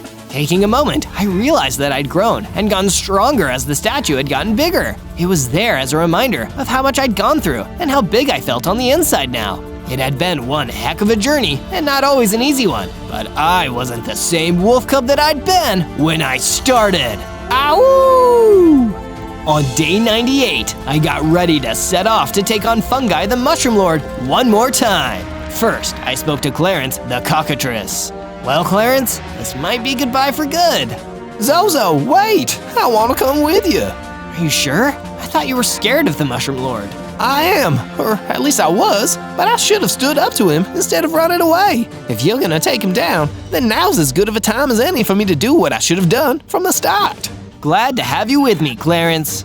As we went to leave, my air elemental mentor had one final bit of wisdom to impart. Zozo, you must remember all you've learned. You can restore balance as an elemental wolf with the halo in your possession. You'll be able to bring all the elements of the overworld into harmony once again.